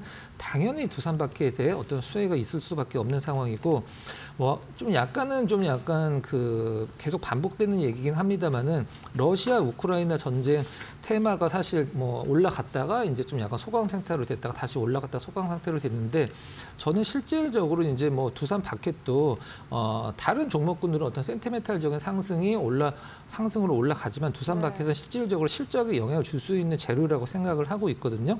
아까 이제 그 현대글로비스는 오프쇼링의 수혜라고 얘기를 하면은 이제 두산 바켓은 실질적으로 리쇼링의 어떤 수혜를 볼 수 있는 미국 쪽으로 다시 기업이 가는 걸 이제 미국 입장에서는 리쇼링이라고 얘기를 하죠. 그다음에 수급적으로 잠깐 보면서 말씀을 외국인 드리면 수급이 계속 들어오더라고요. 네. 일단은 크지는 않은데 굉장히 꾸준하게 들어오고 그러니까요. 있습니다. 네. 2월 달 빨간색 선 외국인 수급입니다. 파란색 선 기관이고 2월 일단은 말서부터 외국인 수급이 차츰차츰 들어오고 있는데 반면에 기관 수급은 뭐 3월 달 말서부터 조금씩 좀 매도가 좀 나오고 있고 최근에 좀 약간 소강 상태로 돌아가 있는 상황인데 자 그러면은 두산 바켓 그 주가 흐름을 보면 누가 이제 두산 바켓의 주가 흐름을 좌지우지하는지 딱 보이죠. 외국인들 수급이 나오면은 두산 바켓 급락이 나오고 그다음에 외국인 수급이 일단은 조금씩 들어오면은 저점도 잡아나가는 흐름인데 여기서 이제 기관 수급은 크게 좌지우지할 부분이 아니고 외국인 수급만 좀 집중적으로 보면 두산 바켓의 어떤 흐름을 미리 좀 약간 예측을 할 수가 있거든요. 오늘 일단 두산 바켓이 어제에 일단 시초가를 낮게 잡고 플러스 쪽으로 돌리는 흐름을 연결을 시키지 못하긴 했습니다만은 나름대로 뭐 2%대 중후반에서 저는 잘 버티고 있다라고 생각을 하고 있거든요. 밑꼬리 좀 잘고 있고 그래서 정리를 하면 이제 관세 얘기가 계속 나올 텐데 관세로 인해서 두산 바켓의 리스크는 거의 제로다라고 보시면 될 것 같고요. 일단 수급도 개선이 되고 있다 이렇게 정리하도록 하겠습니다. 네, 두산마켓까지 만나보고 왔습니다. 지금까지 박근호 이사와 함께 이야기 나눠봤습니다. 말씀 고맙습니다.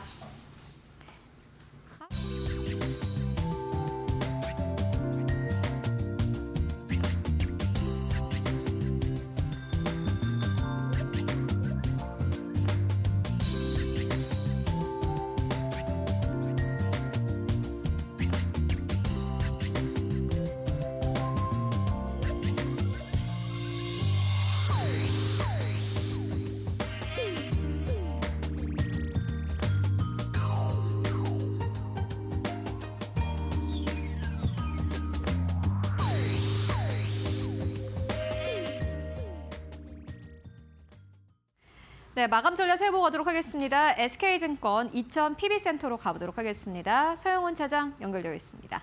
안녕하십니까? 네, 안녕하세요. 네, 차장님 오늘 시장 마감 상황은 어떻게 보고 계십니까? 네, 뭐 오늘 시장의 움직임들 상당히 좀 어려웠습니다. 특히나 전일 미국 증시가 지금 현재 트럼프의 상호관세 발표로 인해서 큰 폭으로 좀 떨어졌고 특히나 나스닥이 5.97%, 필라델피아 지수가 뭐 10% 넘는 하락세가 좀 이어졌기 때문에 오늘 우리나라 시장의 움직임들도 출발 자체도 하락 출발하는 모습들이 나타나줬고 1% 넘는 하락세가 좀 이어지는 모습이었습니다. 물론 한국 증시 같은 경우에는 전일 뭐 좀 선반영한 부분들이 있기 때문에 미국 증시같이 떨어지는 모습들은 아니었습니다만 오늘 또 대통령 탄핵 발표에 대한 부분들이 나타나주면서 그와 관련된 현 정부에서 있었던 정책주에 대한 부분들이 전부 하락 전환을 하고 거기에 따라 정치적인 테마성으로 움직이는 종목들이 좀 급등락을 좀 보이면서 상당히 좀 변동성이 크게 나타나주는 모습이었습니다. 오늘 수급적인 특징으로 본다라면 외국인들이 1조 7천억 원어치를 코스피에서 매도를 했고요. 선물 시장에서도 7천억이 넘는 즉 현선물 합쳐서 2조 넘는 매도세가 좀 이어졌다라는 점이 상당히 좀 안타까운 부분이 아닐까라고 생각이 좀 들고요. 그와 좀 반대로 또 다행인 점이라고 한다라면 원달러 환율이 워낙 강세로 돌아섰다라는 것입니다. 물론 환율과 외국인의 매도가 좀 반대로 움직인 경향들이 있습니다만 현재 좀 트럼프 관세에 대한 부분들에 대한 노이즈는 아직 남아 있는 상황 속에서 한국 시장에서의 정치적인 불확실성은 해소됐다는 점을 감안해 봤을 때 시장은 다음 주에 조금은 안정을 찾아가지 않을까라고 생각을 하고 있습니다. 다만 지금 우리나라 시장보다도 미국에서 추가적인 트럼프 대통령의 발언들로 인해서 시장이 좀 계속적으로 영향을 주고 있는 상황이라는 점을 감안해 볼 때 현재 내일 발표가 있을 미국의 고용 보고서가 상당히 좀 중요한 트리거로 작용을 하지 않을까 싶습니다.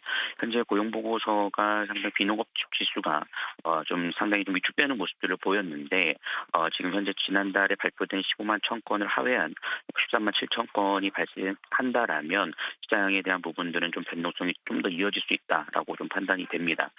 이번 주에 좀 노이즈가 좀 끝나긴 했으나 미국의 여진이 좀 남아있다는 점을 감안해 본다라면 오늘까지는 좀 관망을 하시고 주 초반까지는 관망하신 후에 주가 매수 기회로 좀 잡아보셔야 되지 않을까라고 생각을 하고 있습니다. 네, 당분간은 관망 기조가 필요한 시장이다라는 투자 전략으로 마무리해 보도록 하겠습니다. 말씀 고맙습니다. 네, 감사합니다. 네, 이번에는 마감의 기술로 이어가겠습니다. 오늘도 최영지 전문가와 함께 국내 증시 문 닫아보겠습니다. 전문가님 어서 오세요. 안녕하세요. 코스닥이 그래도 상승으로 방향을 틀면서 마감할 것으로 보이는데요. 오늘 시장 어떻게 바라보셨을까요? 네, 오늘 시장 두 가지 키워드로 말씀드리자면 정치와 관세였습니다. 정치적인 이슈에 대한 것들은 사실 제가 언급을 하기에는 조금은 어렵고 전망에 대한 것들을 예측하기가 어려워서 이제 관세에 대한 것들을 조금 더 설명을 해드릴까 하는데요. 네. 밤사이에 또 관세에 대해서 여러 가지 이슈가 있었죠. 반도체 관세가 고시다라는 이야기도 했고요. 우리나라 관세율에 대한 것들도 조금 혼란을 빚기도 했습니다. SNS라던가 로즈가든에서 이제 언급을 했던 게 25%였는데 이제 부속서에는 26%로 나왔어요. 하지만 결국에는 25% 관세 부과로 확정이 됐습니다. 네. 이에 따라서 9일부터 상호 관세가 25% 부과가 될 걸로 전망이 되는 가운데 오늘 이제 장 초반에는 제약바이오라던가 엔터, 게임주 이렇게 상호 관세를 피해가는 업종들 위주로 상승을 하게 되면서 코스닥이 이제 올라가는 흐름을 보였습니다. 그러다가 정치적인 이슈로 조금 변동성이 나오다가 장 막판에 다시 회복세를 보였는데요. 그래서 이 섹터들에 대해서 신규 접근이라던가 혹은 보유하고 계신 분들은 어떻게 전략을 짜야 될지 고민을 많이 하실 것 같아서 이 섹터에 대한 설명들을 조금 해볼까 합니다. 일단 제약바이오 종목들 같은 경우에는 이번에 상호관세 이슈를 피해가게 됐는데 아무래도 의약품과 관련된 것들은 생명과 직결이 된 부분들도 있고 만약에 관세 부과가 되면은 의료비 부담으로 인해서 결국에는 보건 쪽에 악영향을 줄 수밖에 없습니다. 그러면 더 큰 경제적인 타격이 입을 가능성이 높아서 의약품 쪽은 사실 관세 부과에 대한 것들이 굉장히 조심스럽고 조금은 피해가지 않을까라고 저는 생각을 하고 있어요. 다만 이제 제약바이오 종목들 특성상 워낙 변동성도 크고 공매도 이제 타깃을 받을 만한 업종이기 때문에 단기적인 접근을 해보시는 게 좋겠다라고 생각을 하고 있고요. 엔터주라던가 게임 업종 같은 경우에는 사실 장기적으로 끌고 가는 게 어떨까라고 생각을 하고 있습니다. 왜냐하면 한한령 해제에 대한 기대감도 크고요. 특히 이제 게임이라던가 엔터주 같은 경우에는 금리 인하 국면에서 성장주 특성을 가진 만큼 워낙 수혜를 받을 만한 업종이기 때문에 장기적으로 끌고 가면 좋을 것 같은데 거기에다가 엔터주 같은 경우는 올해 들어서 이제 블랙핑크라던가 BTS 같은 그런 큰 그룹들이 컴백을 앞두고 있고 거기에다가 SM 같은 대형 기업들이 신인들을 계속해서 런칭을 하고 있는 상황입니다. 신인 런칭이 사실 한 번에 이루어지기도 어려운데 SM의 경우 올해 이제 걸그룹과 보이그룹 이 두 가지를 런칭을 앞두고 있고 걸그룹은 런칭이 됐습니다.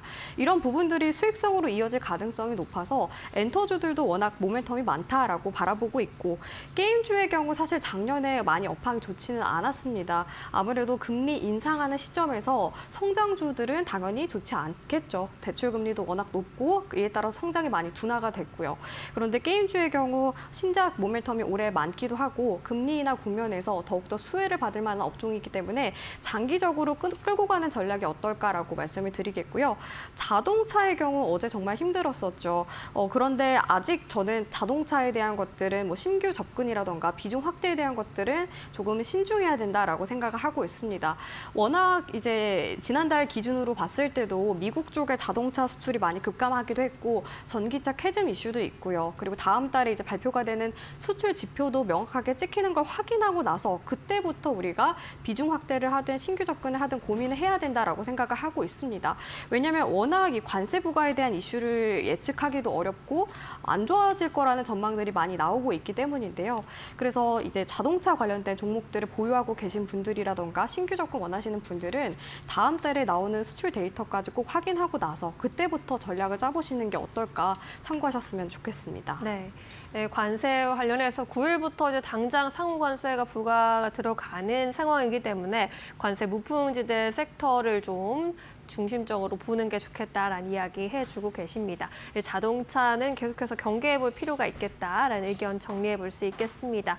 오늘 헌법재판소에 윤석열 전 대통령에 대한 선고가 있었던 날 변동성 굉장히 큰 하루였습니다. 그래도 코스피 지수 낙폭 줄여가면서 0.8%대에서 마감 기다리고 있고요. 2,465포인트에서 준비를 하고 있는 상황입니다. 오늘 장중에 2,438포인트까지 저점을 낮추기도 했고요. 코스닥의 경우에도 결국에는 플러스권으로 전환하는 움직임 0.5%대까지 상승세 끌어올리면서 686.74포인트에서 마감 기다리고 있습니다.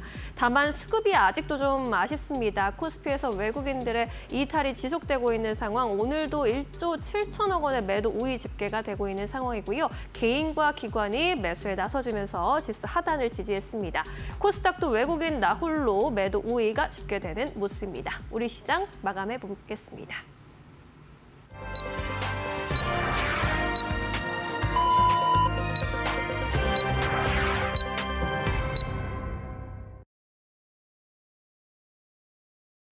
네, 금요일장 모두 다 마무리가 됐습니다. 여러분들 오늘도 정말 고생 많으셨습니다. 이번 주만큼 힘든 한 주가 있었나 하는 생각이 듭니다. 4월 4일 금요일장 사실 쉽지는 않았는데요. 이번 주 생각해보면은 참 다이내믹했던 한 주였습니다. 이번 주 월요일 3월 31일에 공매도가 재개가 됐고요. 4월 1일에 미국에서 관세와 관련된 공식적인 발표가 났습니다. 그때부터 시장은 혼돈의 시작이었습니다. 그 이후로 오늘까지 탄핵 선고가 나오기까지 참 많은 일들이 있었는데요. 외국인들의 매도폭은 점점 더 커지고 있는 상황이고 지수도 역시나 마찬가지로 조정세였습니다. 그렇다면 오늘 시장 지수는 어느 정도에서 마감했을까요? 바로 만나보시죠. 네, 코스피는 2,500선 아래입니다. 오늘도 0.8% 하락세 2,465선에서 거래 마감했고요. 달러에 대한 원화의 환율이 오늘 좀 특징적입니다. 지금 하단으로 나가고 있는데 전 거래일 대비해서 32원 이상 내렸습니다. 1,434원대까지 내려간 모습을 여러분들 함께 확인하실 수 있는데요. 이번 주 들어서 1,470원대를 상회하면서 금융위기 때 이후로 가장 높은 수준의 원달러 환율을 기록을 했는데 오늘 다시 한번 급격하게 내려가는 모습을 보여줬습니다. 다만 원달러 환율이 이렇게 움직이면 우리는 기계적으로 외국인 수급이 들어올 것이다 라고 생각을 하지만 오늘 외국인들의 매도폭이 특히나 컸습니다. 거의 2조 원 가깝게 매도 물량이 나왔고요. 오늘 외국인들이 시간이 가면 갈수록 그 매도폭을 조금 더 키워가는 모습을 보여줬습니다. 결국 이제 문제는 외국인들이 들어올 것이냐 그 여부일 텐데요. 다음 주에는 외국인들의 매수 물량을 여러분들 함께 확인해 보시는 게 중요해 보입니다. 오늘 코스닥은 0.5%의 상승세. 다만 코스닥의 전체적으로 종목이 다 잘 간 것이 아니라 테마 쪽이 강력했기 때문에 오늘 코스닥 지수가 그나마 코스피 대비해서 상승 탄력이 아주 강력하게 나왔고 지금까지 크게 빠졌던 에코프로 계열사들이 오늘 시장에서 급등하면서 전체 코스닥 지수를 이끄는 그러한 장이기도 했습니다. 그렇다면 오늘 시장 1위권부터 5위권까지는 어땠을까요? 함께 만나보시죠. SK 하이닉스의 낙폭이 아마 다들 눈에 띄실 겁니다. 6% 넘게 급락을 했습니다. 18만 2천 원대에서 종가를 형성을 했는데 간밤에 엔비디아의 주가도 거의 비슷한 수준에서 거래 마감했습니다. 7% 넘게 하락세를 보였고요. 반도체도 역시나 마찬가지로 이제 관세가 부과되는 품목에 들어갈 수 있다라는 뉴스가 나오기 시작을 했습니다. 원래 지금까지는 반도체는 그 품목에 들어가지 않았는데 이 모든 상식을 깨고 반도체가 그곳에 들어갈 수 있다라는 우려감이 나오면서 오늘 한국 시장에서는 특히나 HBM 쪽의 이슈가 좀 강력하게 부각이 됐고요. SK 하이닉스가 6% 넘게 급락한 것이 아마 그 방증이 될 것 같습니다. 삼성전자 2.6% 하락세 역시나 마찬가지로 반도체 쪽으로 타격을 받을 것이다라는 우려감이 나왔고 어제 강력한 상승세를 보여줬던 삼성 바이오로직스 오늘이 약간의 조정이었습니다. 4% 가깝게 급락세 110만 원대 이탈하면서 106만 원대에서 거래 마감했고요. 현대차 1% 하락세 19만 1,800원대, LG 엔솔이 그나마 좀 강했는데 4% 넘게 상승, 32만 9천 원대에서 종가 형성했습니다. 2차 전지 쪽으로 오늘 시장에서 좀 수급이 들어왔고요. 이어서 6위권부터 10위권까지를 함께 만나보시죠. 자, 6위권부터 10위권까지 셀트리온이 강보합 수준에서 거래 마감했습니다. 17만 3,900원대 한화 에어로스페이스가 조용히 이번 주 들어서 그래도 견고한 흐름을 가지고 가는 게 이번 주 시장을 눈여겨볼 포인트가 될 것 같습니다. 방산 쪽으로는 여전히 투자 심리 괜찮고요. 실적도 잘 나오고 있는 한화 에어로스페이스이기 때문에 시세가 그나마 좀 방어가 되는 모습입니다. 0.7% 상승하면서 70만 원대 오늘 올라서면서 거래 마감했고 네이버는 약보합권입니다. 오늘 그래도 외국인과 기관의 수급은 들어온 것이 긍정적이라고 할 수 있겠습니다. 11위권부터 15위권까지를 함께 만나보시죠. 네, 11위권부터 15위권까지 오늘 HT 현대중공업까지 일제히 상승 흐름 보였고요. 이외 현대모비스, 신한지주, 메리츠 금융지주까지는 0.5%에서 1% 하락세로 거래 마감했습니다. 이어서 코스닥으로 옮겨가 보도록 하겠습니다. 네, 코스닥 1위권부터 5위권까지 알테오젠 0.5% 약보합권, 보시다시피 에코프로 계열사들이 오늘 굉장히 강했는데요. 에코프로 BM 7% 넘게 급등, 에코프로는 8% 넘게 급등하면서 거래 마감했습니다. 오늘 한국에서는 전기차 밸류체인 단이 굉장히 강했다라는 게 특징이 될 수 있겠고요. HLB도 1% 강세, 레인보우 로보틱스 오늘 약간의 조정이었습니다. 이어서 6위권부터 10위권까지를 함께 만나보고 가시죠. 6위권부터 10위권까지 삼천당 제약이 1.2% 넘게 강세, 18만 5,700원대에서 종가 형성했고요. 클래시스 오늘 쉬어갔고, 파마리서치 1% 하락세, 리가캔바이오 0.4% 약보합 수준에서 9만 5,800원대에서 오늘 종가를 형성했습니다. 네, 지금까지 코스피 코스닥 마감 상황 함께 살펴보고 왔습니다. 네, 오늘은 지수가 엄청난 변동성을 보였는데 무엇보다도 수급이 많이 특징적이었습니다. 외국인이 양시장에서 6거래일 연속 순매도 포지션 가져갔다라는 부분 경계가 많이 되는데요. 정치적 불확실성이 해소됐다라는 점에서 긍정적으로 볼 수 있겠지만 우리나라 워낙 수출 의존도가 높기 때문에 미국의 관세 조치에 따른 경제 성장률 불안 요인 남아 있어서 외국인 입장에서는 매물 출회 요인으로 보이는 것 같습니다. 다음 주 전략 계속해서 세워봐야겠습니다. 전문가님, 다음 주에는 어떤 부분에 우리가 주목해 보는 게 좋을까요? 네, 아무래도 오늘 밤에 발표가 되는 미국의 고용 동향 보고서에 주목을 해보는 게 어떨까 싶습니다.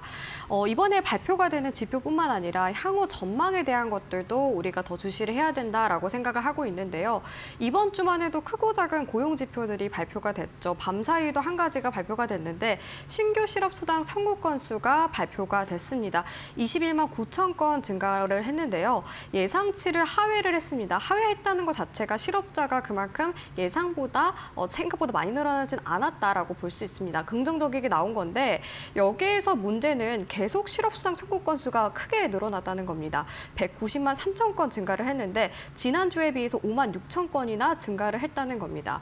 이 부분에 있어서 경제적인 타격이 예상이 되고 있는 상황인데요. 3년 만에 최대치를 기록을 했습니다. 아무래도 지금 상황에서 고용 지표가 탄탄하게 나와도 모자랄 판에 이렇게 부진한 흐름을 나온 만큼 향후 경제 전망에 대해서 불안하다라고 볼 수가 있습니다. 그만큼 이번에 나오는 고용 동향 보고서가 어떻게 나올지 확인을 해야 될 것 같고 특히 예상치와 부합하는지 먼저 보시는 게 좋겠다라고 말씀을 드리겠습니다. 그리고 또 밤사이에 경제 지표 ISM 서비스업도 발표가 됐는데요. 50.8을 기록을 했습니다. 50을 웃돌았기 때문에 긍정적이게 바라볼 수 있다라고 생각하시는 분들 많이 계실 것 같은데 아닙니다. 전월에 비해서 많이 감소를 했어요. 전달의 경우에는 53.3을 기록했는데 그걸 하회하는 수치를 기록을 했습니다. 아무래도 미국의 경제에 있어서는 서비스업의 70%를 차지하기 때문에 이렇게 경제 지표, 서비스업과 관련된 경제 지표가 부진하게 나왔다는 것은 그다지 긍정적인 시그널은 아니다라고 볼 수가 있습니다. 그래서 우리가 더 꼼꼼하게 경제 지표를 따져봐야 된다라고 말씀을 드릴 수가 있겠고요. 그리고 이제 이번 주에 주도했던 섹터와 테마주들 향후에 어떻게 될지 변동성에 대한 부분들도 염두에 두면서 우리가 봐야 될 것 같습니다. 특히 앞서 말씀드렸던 엔터주라던가 게임주, 제약바이오 종목들 강하게 흐름 이어지고 있는 가운데 다음 주도 이 흐름이 이어질지에 대해서 궁금해하시는 분들 많이 계실 것 같고 그리고 이 섹터 말고도 다른 숨겨져 있는 수혜 섹터가 있는지도 궁금해하시는 분들 많이 계실 것 같습니다. 일단은 제약바이오 종목들의 경우에는 제가 단기적인 접근 말씀드렸는데 아무래도 좀 조정을 받으면서 오늘 마감을 했습니다. 그런 만큼 저는 단기적으로 또다시 조정 구간대 눌림목 구간에서 접근을 해보셔도 좋겠습니다. 좋겠다라고 생각을 하고 있고 엔터주와 게임주의 경우에는 장기적으로 바라보시라고 말씀을 드렸습니다. 그런데 여기에서 숨겨져 있는 수혜 섹터가 있다라고 말씀드리고 싶은데 바로 사이버 보안 섹터입니다. 제가 안 그래도 3월 24일에 안랩을 언급을 하면서 사이버 보안 섹터에 대한 기대가 크다라고 말씀을 드렸는데요. 상호관세 이슈도 피해갈 만한 섹터이기 때문에 더욱더 주목을 해보셨으면 좋겠습니다. 가장 첫 번째 이유는 무형의 서비스 산업이기 때문에 이 그동안에 관세 부과 이슈가 있었던 산업들을 보면은 거의 뭐 하드웨어라던가 그런 것들이 많이 있었어요. 그런데 이 사이버 보안 섹터는 무형의 서비스 산업이기 때문에 관세 이슈를 피해갈 가능성이 높고요.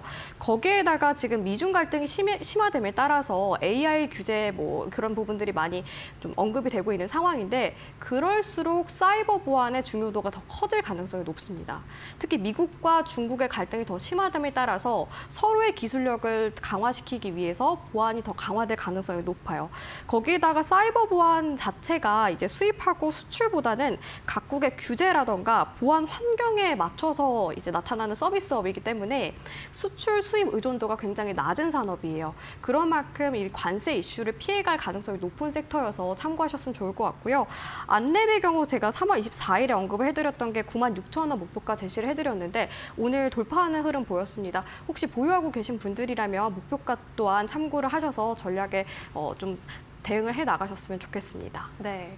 사이버 보안 섹터 서비스 산업이기 때문에 관세 이슈를 피해갈 수 있고 또 미중 갈등 심화 국면에서 주목해 볼 수 있는 섹터로도 짚어주신 바 있었는데 오늘 안랩의 흐름 또 잘 체크해 보셔야 할 것 같고요. 미국 증시가 경기 침체 우려로 폭락한 만큼 주말 사이에 미국 증시 움직임과 함께 미국의 고용 동향 보고서도 함께 살펴보는 것 좋겠습니다. 자, 이제 다음 주 시초가 공략주로 넘어가 보도록 하겠습니다. 어떤 종목 골라오셨을까요? 네, 오늘 제약바이오 종목을 또 준비를 해왔는데요. 종근당 바이오를 네. 준비를 해왔습니다. 오늘 이제 제약바이오 종목들이 장 초반에 올라갔다가 이제 장 마감으로 갈수록 조금 내려오는 흐름을 보였습니다. 눌림목 구간대라고 저는 판단을 해서 종근당 바이오를 접근해보면 어떨까라고 생각을 하고 있는데요. 종근당 바이오는 항생제와 면역 억제제 등 원료 의약품을 생산하고 수출하는 업체입니다. 최근 들어서 한 가지 모멘텀이 있었는데 뭐냐면은 보툴리늄 톡신 사업을 본격적으로 진출했다라는 소식이 들려왔습니다. 안 그래도 작년 5월 달에 이게 신청을 했는데 그 결과가 오늘 최근 들어서 나오게 된 겁니다. 이 부분에 대해서 설명을 해드리자면 자체 개발한 보툴리늄 톡신 T-엠버스주가 식약처 품목 허가를 획득했다라는 소식이 들려왔고요. 이에 따라서 상업화 단계에 진출을 하게 됐습니다. 상업화 단계로 진출할 경우에는 아무래도 수익성에 있어서 개선 가능성이 높다라고 볼 수가 있겠죠.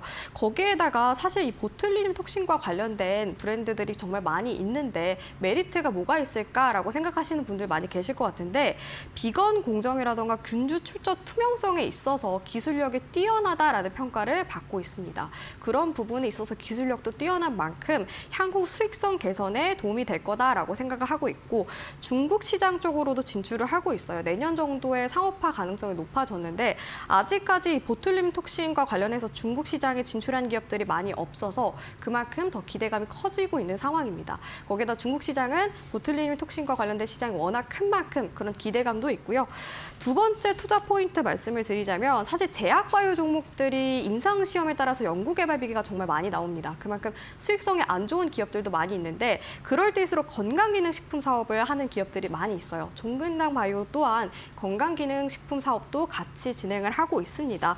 특히 락토핏이라던가 아인비타 이런 브랜드들을 보유하고 있는데 이쪽에서 수익성이 계속해서 늘어나고 있는 상황입니다. 특히 2023년 5월부터 신제품 출시가 확대됐고요. 이에 따라서 락토핏의 경우에는 이제 납품이 증가됨에 따라서 생산 가동률도 많이 회복이 됐고 아인비타 같은 경우에는 선물하기 서비스를 통해서 정말 많이 판매량이 증가를 했는데 누적 1,000만 병 정도를 판매를 하면서 정말 이 수익성에 있어서 긍정적이게 작용을 하고 있는 상황입니다. 그리고 작년 기준으로 상반기에는 17종 정도의 건강 건강기능식품 신제품을 출시를 하게 되면서 수익성을 확보했다라고 볼 수가 있거든요. 이런 부분들도 투자 포인트로 참고하셨으면 좋겠고 마지막으로는 지난해 역대 최대 실적을 기록을 했습니다. 그런데 새로운 사업도 이번에 진출을 했고 건강기능식품 사업도 이제 확대를 하고 있는 만큼 더욱더 실적 개선에 대한 기대감이 커졌는데요. 작년 기준으로 매출액이 1,717억 원 정도 기록하게 되면서 전년 대비 7% 정도 증가를 했고요. 영업이익도 흑자 전환에 성공을 했습니다. 이런 부분들도 실적 모멘텀으로 작용할 수 있어서 참고하셨으면 좋겠습니다. 차트 보면서 가격 전략 세워보도록 하겠습니다. 네. 오늘 종근당 바이오 같은 경우에는 3% 하락을 하면서 마감을 했습니다. 오히려 지금 구간대에서 매물대가 쌓여있는 구간대에서 지지를 받으면서 마감을 했잖아요. 이런 눌림목 구간에서 접근을 해봐도 좋다라고 생각이 들어서 종근당 바이오를 가지고 온 것도 있고요. 현재 시점에서는 매물이 열려있는 구간대가 있는데 27,800원 구간대까지 매물이 열려 있습니다.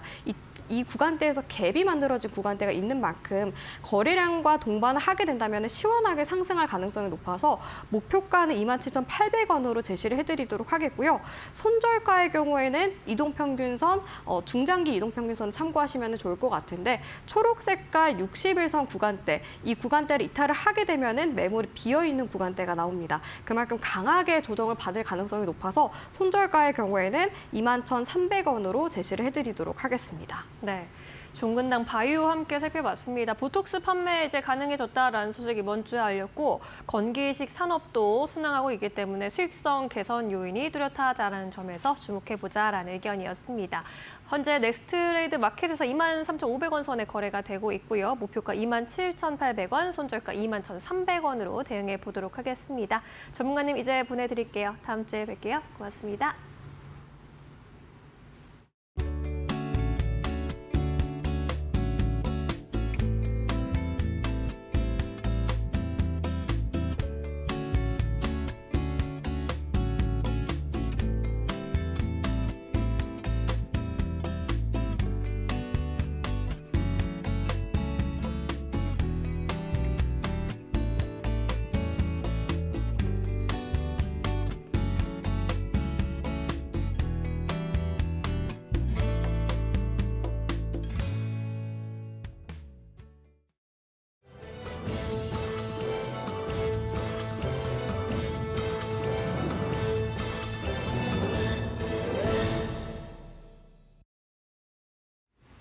계속해서 이데일리 TV 뉴스 전해드립니다. 윤석열 대통령 파면으로 6월 내 조기 대선 가능성이 거론되며 오늘 차기 여권 대선 주자들의 테마주가 상한가를 기록했습니다. 오늘 김문수 테마주로 분류되는 평화홀딩스와 홍준표 테마주 경남스틸, 오세훈 테마주 진양화학이 전날 대비 약 30%가량 상승했습니다. 한동훈 테마주인 대상홀딩스도 20%대, 안철수 테마주 안랩도 11%대 상승세를 보였습니다. 반면 탄핵 심판 선고 도중 급등했던 이재명 테마주 오리엔트전공은 급락과 반등을 반복하다 15%가량 하락하며 장을 마쳤습니다. 주요 외신들이 윤 대통령 파면 소식을 일제히 긴급 속보로 보도하며 한국의 새로운 리더십에 주목하고 있습니다. 미국 로이터 통신은 오늘 한국의 수십 년 사이 최악의 정치적 위기를 촉발시킨 계엄령 선포에 헌재가 탄핵을 인용했다고 보도하고 한국의 추후 리더십 행보가 주목된다고 보도했습니다. 월스트리트 저널은 인용 소식과 함께 한국의 차기 지도자는 트럼프와의 관계를 원만히 하는 동시에 중국과의 경제협력 접근 방식을 조율하는 임무를 맡게 될 것이라고 전했습니다. 영국 매체 가디언과 BBC도 홈페이지 메인 화면에 라이브 페이지를 개설해 헌재의 선고 시작과 판결 요지를 긴급 속보로 보도하며 한국 헌재가 정치적 그라운드 제로가 됐다고 상황을 전했습니다. 한국 조선업계가 중국을 제치고 세계 선박 수주량 1위를 기록했습니다. 4일 영국 조사기관 클락슨 리서치에 따르면 지난달 전 세계 선박 발주량 150만 CGT 가운데 한국은 전체 발주량 중 55%를 수주해 가장 많은 수주량을 차지했습니다. 한국과 중국은 지난달 각각 17척, 31척을 수주했지만 한국은 고부가 가치 대형 선박, 중국은 소형 선 중심으로 수주했기에 실질적인 작업량의 크기인 CGT상 앞선 수치를 기록했습니다. 앞서 트럼프 행정부의 중국산 선박 규제로 미 무역대표부는 중국산 선박에 최대 150만 달러의 수수료를 부과한다고 밝히며 한국의 수혜 가능성이 제기된 바 있습니다. 키움증권 모바일 트레이딩 시스템에서 전날에 이어 이틀째 일부 주문 체결이 지연되는 오류가 발생했습니다. 오늘 장 초반 키움증권 MTS에서 매매 체결이 되지 않는 오류가 발생했고 키움증권은 공지를 통해 주문 지연 오류 원인을 파악 중이라고 밝혔습니다. 전날에도 키움증권은 오전 9시 5분부터 영웅문 HTS와 MTS에서 매매 체결이 정상적으로 작동하지 않는 오류가 발생했고 1시간 후 복구된 바 있습니다. 키움증권은 전산 및 전화 기록이 있는 주문건에 한해서만 보상이 가능하다며 기록 발생 시점의 주문 가격과 장애 복구 시점의 가격에 대한 차액을 보상한다고 밝혔습니다. 지금까지 이데일리 TV 뉴스 전해드렸습니다. 네, 오늘 저희가 준비한 소식은 여기까지입니다. 이제 한국의 빅 이벤트들은 모두 해결이 됐는데 오늘 밤엔 또 고용 보고서가 미국에서 발표가 됩니다. 관련 사안이 아마 뉴욕 증시에 큰 영향을 줄 것으로 보이는데 꼭 체크해 보시기 바랍니다. 네, 정치적 리스크가 일단락됐지만 이제 조기 대선 국면에 접어들면서 새로운 또 문을 열게 됐습니다. 다음 주에는 불확실성 해소와 함께 조금 더 따뜻한 증시 분위기 찾아오길 바라겠습니다. 저희는 다음 주 월요일 다시 인사드리겠습니다. 네, 시청해주신 여러분 모두 고맙습니다.